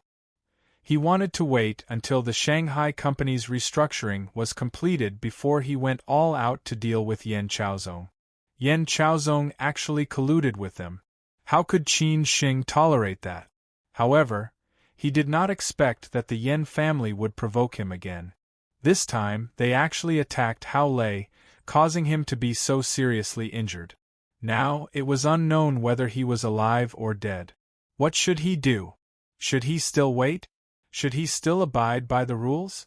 In the past, Qin Shing was not powerful and was bullied everywhere. He was like a stray dog. Now, Qin Shing had the power. If he was bullied like before, what was the use of having all these? Therefore, this time, Qin Shing chose to fight with them. No matter who they were, they had to pay the price. At most, he could give up everything. Chang Baji and Bao Fan were still on the way. Qin Shing began to plan how to deal with the Yen family. He did not want to make a small fight, but to make the Yen family pay the price directly. Half an hour later, Chang Baji and Bao Fan arrived at the hospital and found Qin Shing in an empty intensive care unit. They found that Qin Shing was not in a good mood. They thought that he was too worried about Hao Lei. Qin Shing snorted. "Don't look for the mastermind. I already know who it is." Chang Baji and Bao Fan were stunned at the same time. They did not expect that Qin Shing would know the mastermind so soon. Qin Shing was still blaming himself. Why did he not pay more attention when Hao Lei told him about it yesterday? Maybe he had put all his attention on the company's restructuring and wanted to suppress other things first. Moreover, Chang Baji and Bao Fan had already started to plan and the Hangzhou side had also started. Therefore, he was to blame for everything. He was to blame for dragging this matter. If he had gone back to Shanghai and directly dealt with the Yen family, perhaps these things would not have happened. Chang Baji asked coldly, "Who?" "Other than the Yen family, it's still the Yen family," Qin Shing said word by word. Right now, he really hated the Yen family to the core, especially Yen Chaozong. Chang Baji directly said, "You're courting death." Bao Fan knew that if Qin Shing was serious, he might have to report to Master Qin. Moreover, he had to be prepared to clean up Qin Shing's mess. Once the matter got out of hand and could not be settled by then, the Qin family had to be fully prepared. At least, they could not let Qin Shing get into any accident. Qin Shing was very upset as he said, "It's all my fault. It's all my fault. Yesterday, Brother Lei told me those things, but I didn't take it to heart at all. If I had paid more attention, perhaps this would not have happened. Chang Baji did not care about this at all. He replied, Qin Xing, what has happened has happened. Let's not talk about this anymore. I just want to know what we should do now. Qin Xing sneered and said, What should I do? An eye for an eye. Therefore, in the next 2 hours, Qin Xing, Chang Baji, and Bao Fan started to plan a counterattack against the Yen family in the study. This time, they had to deal with a lot of targets. The first one was the 2 men from last night. They were the direct murderers and had to pay the price. The second one was Gu Xiaobo. Gu Xiaobo had just met these 2 men yesterday. Something happened to Hao Lei at night. What else was there to explain? If Gu Xiaobo did not participate in it, nobody would believe it. Moreover, they had wanted to deal with Gu Xiaobo for a long time. This man should pay the price for his previous betrayal. The third one was Yen Chaozong and the Yen family behind him. Currently, Qin Xing could only deal with Yen Chaozong. As long as he touched Yen Chaozong, the Yen family would immediately fight back. At that time, as long as they dared to touch him, it would be a matter of a higher level. While they were discussing, Yen Chaozong, who had been secretly paying attention to this side, finally got the exact news from the hospital. Hao Lei was seriously injured and unconscious. Now, it was unknown whether he was dead or alive. Even if he woke up, it was estimated that he would have to stay in the hospital for a few months. Yen Chaozong had done what Xue Ku asked him to do, but he had to guard against Qin Xing's revenge. Even though he did not know whether Qin Xing had guessed that he was the mastermind behind the scenes, he still had to be careful in case he was caught unprepared. Moreover, he had to involve Xue Ku and the others. He could not be the scapegoat at that time. In the open-air restaurant near the hotel, Xue Ku and Gu Yongning were having lunch. The other 2 were not present. Sitting here, they could overlook the Lujiazui opposite, which was a good location. Xue Ku was accompanied by a girl. Anyway, no matter where he went, he would not let himself be idle. His biggest hobby in this life was women. Otherwise, he would not have given Han Su and Qin Xing a chance last time in Beijing. Xue Ku and his wife's way of getting along was very simple. They did not interfere with each other's freedom. But Xue Ku's only request to his wife was not to King cheat on him, let alone be discovered by him. Otherwise, she would be finished. When Yen Chaozong arrived, Xue Ku smiled and stood up. Lao Yen, have you had lunch? Let's go together? I've eaten at home. Let's talk business. Yen Chaozong refused with a smile and said directly. Xue Ku was very sensible and patted the shoulder of the woman beside him. You go back to the room first. I have something to talk about. Although the woman was not full yet, she stood up and left sensibly. When she passed by Yen Chaozong, she did not forget to smile and nod to say hello. She did not complain about leaving because of Yen Chaozong's arrival. Her quality was not ordinary. No wonder so many single men desperately wanted to climb up. Because as long as they climbed to a higher level, they would see a broader landscape, and they would be able to meet a better partner.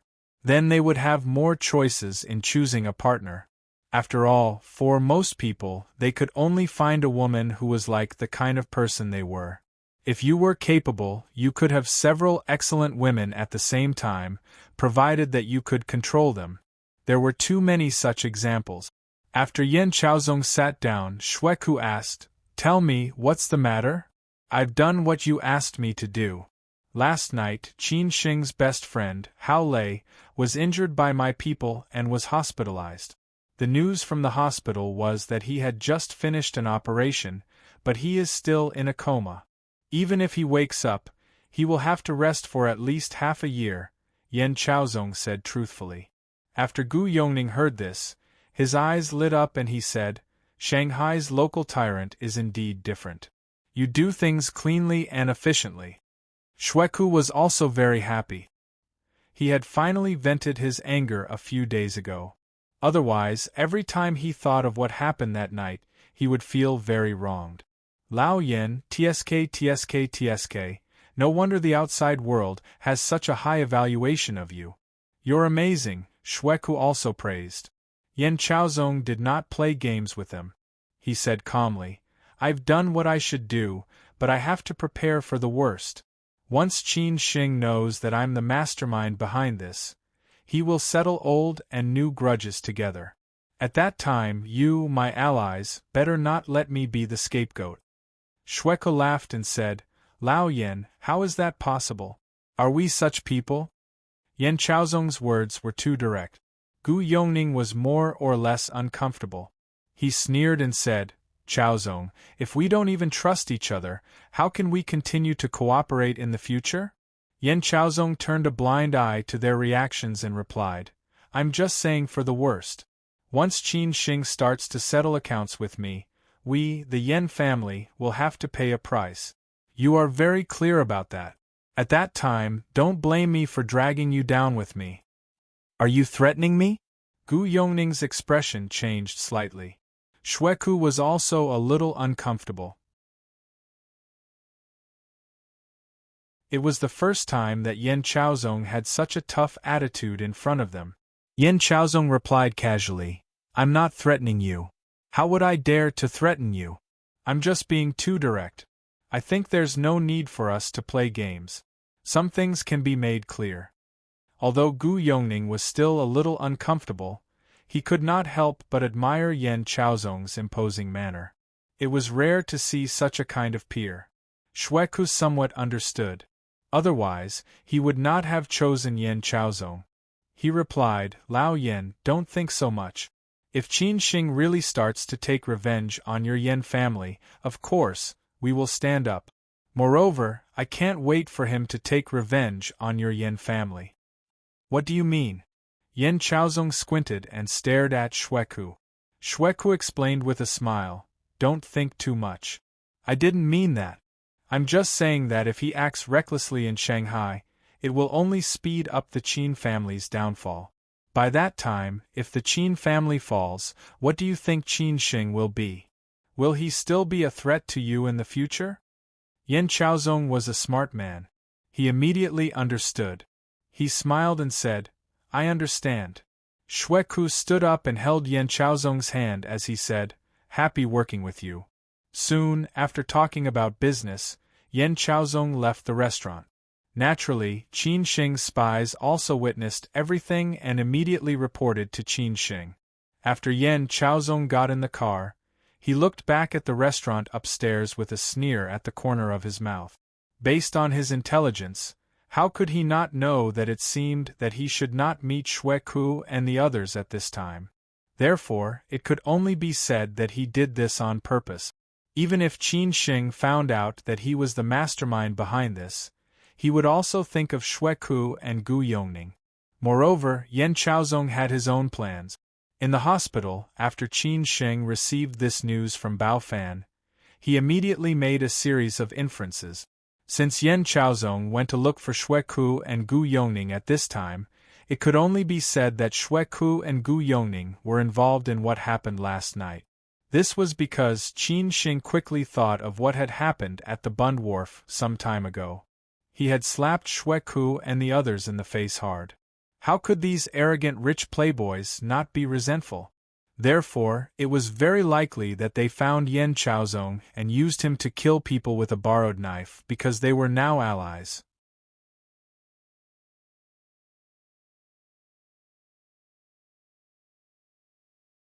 Chapter 656. A strong counterattack. After Qin Chang'an lent Bao Fan to Qin Xing, Qin Xing had a great advantage in terms of intelligence resources. Although Bao Fan was respectful in front of Qin Xing, when he walked out of this ward, Bao Fan was a character that could make many tycoons in the Bund treat him with respect. Even if Boss Yi saw Bao Fan, he might not dare to fight with him directly. Bao Fan had many identities, but only a few people knew about his relationship with the Qin family. Therefore, Bao Fan was very clear about the principle that they were bound together, so he tried his best to help Qin Xing. In fact, Bao Fan was also betting that if Qin Sheng could completely inherit everything from Qin Chang'an, his status would rise again in the future. This was his reward. Therefore, Bao Fan had been keeping a close eye on the Yan family, and he had also planted spies in the Yan family. This was his ability.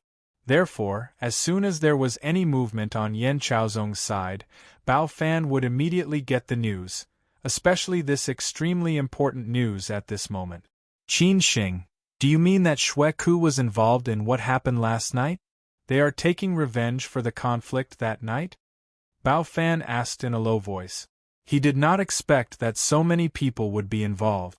Qin Sheng frowned and said, I just suspect it, but I can't be sure. But I won't let them go, at least let them know that they can't bully me. Bao Fan nodded thoughtfully and said, Then I know what to do. I will definitely return the favor. Just wait for my news. Qin Sheng was afraid that the resources would be too scattered, so he reminded him, Well, you do as you see fit. I know you can control it, but our focus is still on the Yan family. I know, Bao Fan said in a low voice. Qin Sheng's eyes were gloomy and he said, Then take action, I will wait for your news. This was a fierce battle, and also the beginning of Qin Sheng's strong counterattack. It was also the most direct collision between several forces. In the end, it was still unknown who would have the last laugh. Chang Baji and Bao Fan left one after another. At the same time, Chang Baji also took Yang Daniu with him. At this time, Yang Daniu's importance was highlighted. He could totally act alone. Qin Sheng continued to stay in the hospital and stayed by Hao Lei's side. He prayed silently, hoping that his brother, who had always supported him, could get through the danger safely. In the afternoon, Qin Sheng asked someone to send Han Bing away and let her go back to have a good rest. Otherwise, her body would not be able to take it. Moreover, she had just recovered from a serious illness. If she collapsed at this time, Qin Sheng would really be too busy. After arranging everything, Bao Fan reported what had happened last night to Qin Chang'an. At the same time, he also reported Qin Sheng's next plan. Qin Chang'an did not say anything after hearing it, which made Bao Fan somewhat confused. Master Qin, aren't you going to persuade him? Bao Fan asked tentatively. Qin Chang'an said in a domineering manner, They have already bullied us. Why should I persuade them? Persuade Qin Sheng to take a step back? When had I, Qin Chang'an, ever been so cowardly? Besides, it's just a small fight. It won't cause any big waves. As long as those old fellows don't show up, I'll just watch the show. Moreover, Shanghai is the Zhu family's territory. I don't believe that they can tolerate it. I also don't believe that they won't help Qin Sheng. And I also want to take this opportunity to see how much support they have for Qin Sheng. Then I understand. After hearing this, Bao Fan smiled and nodded. He also knew what he should do. Otherwise, he would not feel confident. Qin Chang'an said casually, You just do your own thing. I'll keep an eye on other things. But if there's any movement, you must inform me in time.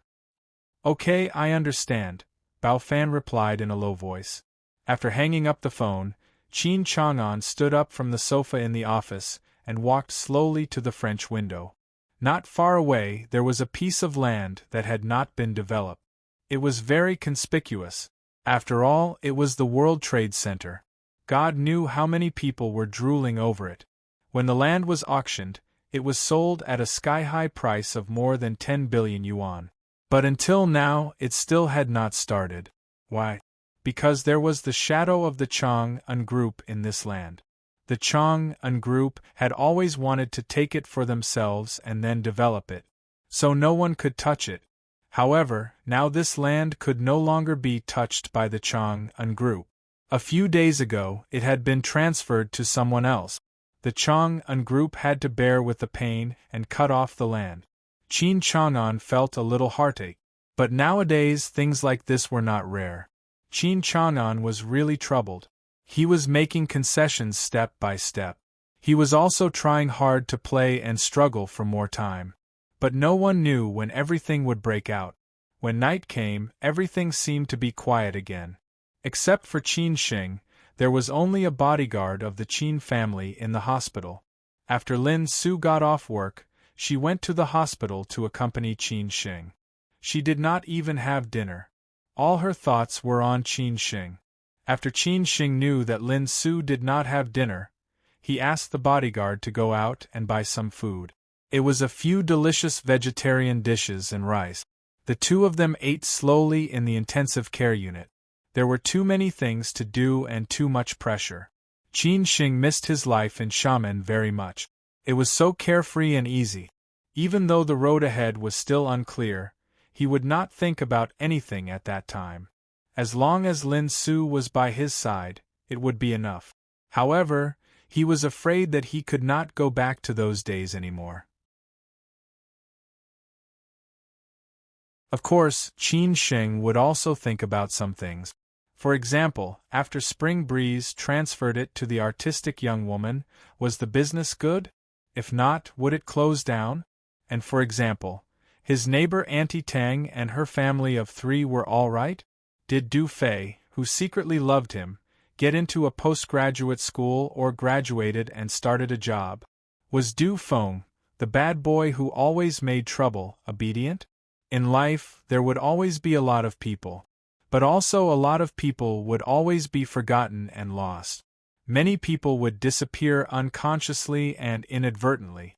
When Han Bing came to the hospital, Qin Sheng and Lin Su were eating inside. She originally wanted to go in, but when she saw such a warm scene, she suddenly did not want to disturb them. It seemed that she was gradually giving up something deep in her heart. Therefore, after Han Bing asked the doctor about Hao Lei's situation, she secretly left. She knew that if there was anything, Qin Sheng would tell her. This night, Lin Su accompanied him to stand guard at night. No matter how Qin Sheng persuaded her to go back, Lin Su stubbornly insisted. In the end, Qin Sheng could only let her stay by his side. However, it did not take long for Lin Su to fall asleep. Qin Sheng covered her with the quilt and quietly guarded her, as well as the brother inside. As for what was happening outside, Qin Sheng did not know at all and did not care about it at all.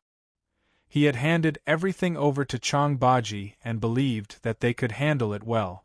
For 2 consecutive days, Qin Sheng had been staying in the hospital, guarding Hao Lei closely. Some feelings and some people were worth doing a lot of things for. Hao Lei was such a person. Qin Sheng did not go to Ruijin Hospital for a few days. The old lady was somewhat unhappy and muttered several times. Finally, Zhu Qingwen could not help but call Qin Sheng, asking him what he had been doing these days and why he did not come to the hospital. Qin Sheng felt a little guilty, but he could do nothing about it. Moreover, he did not want the Zhu family to know, so he hid it from Zhu Qingwen and said that he had something to do in the company, and that he would go to the hospital tomorrow. Although Qin Sheng said so, Zhu Qingwen felt that something was wrong from his tone. Something must have happened, so she asked someone to inquire about it. After getting the exact news, Zhu Qingwen was shocked. She did not expect that such a big thing had happened. However, since Qin Sheng did not tell her, Zhu Qingwen did not take the initiative to expose him. Instead, she secretly watched Qin Sheng. On the one hand, she was worried that Qin Sheng would act impulsively. On the other hand, she was worried that Qin Sheng would have an accident. On the other hand, she also wanted to see what Qin Sheng would do. Anyway, Zhu Qingwen and Qin Chang'an had the same idea. No matter what Qin Sheng did, they would not persuade Qin Sheng to endure it. No matter the Qin family or the Zhu family, they were not the Zhu family and Qin family in the past. On the 3rd day, Chang Baji and Bao Fan, who had been planning for a long time, finally took action. The first to take action was not the Yan family or Yan Chaozong, but Xue Ku and Gu Yongning. This was also Bao Fan's idea. That night, Xue Ku and Gu Yongning went to a famous nightclub in Shanghai to drink. The guests were all rich playboys. They drank until 3 o'clock in the morning. In the end, the driver sent them back to the hotel. What they didn't know was that their route had already been calculated. When the car they were in arrived at a traffic light intersection, a red light flashed in front of them. When the car they were in came to a traffic light intersection, a Honda CR-V suddenly rushed out of the opposite direction and headed straight for them. Shueku and Gu Yongning, who were talking and laughing in the car, did not notice it at all. When the driver realized it and shouted to be careful, it was already too late. You're tuning in to the Phoenix Nights YouTube channel. Don't forget to subscribe and join us on this journey to catch the most captivating stories.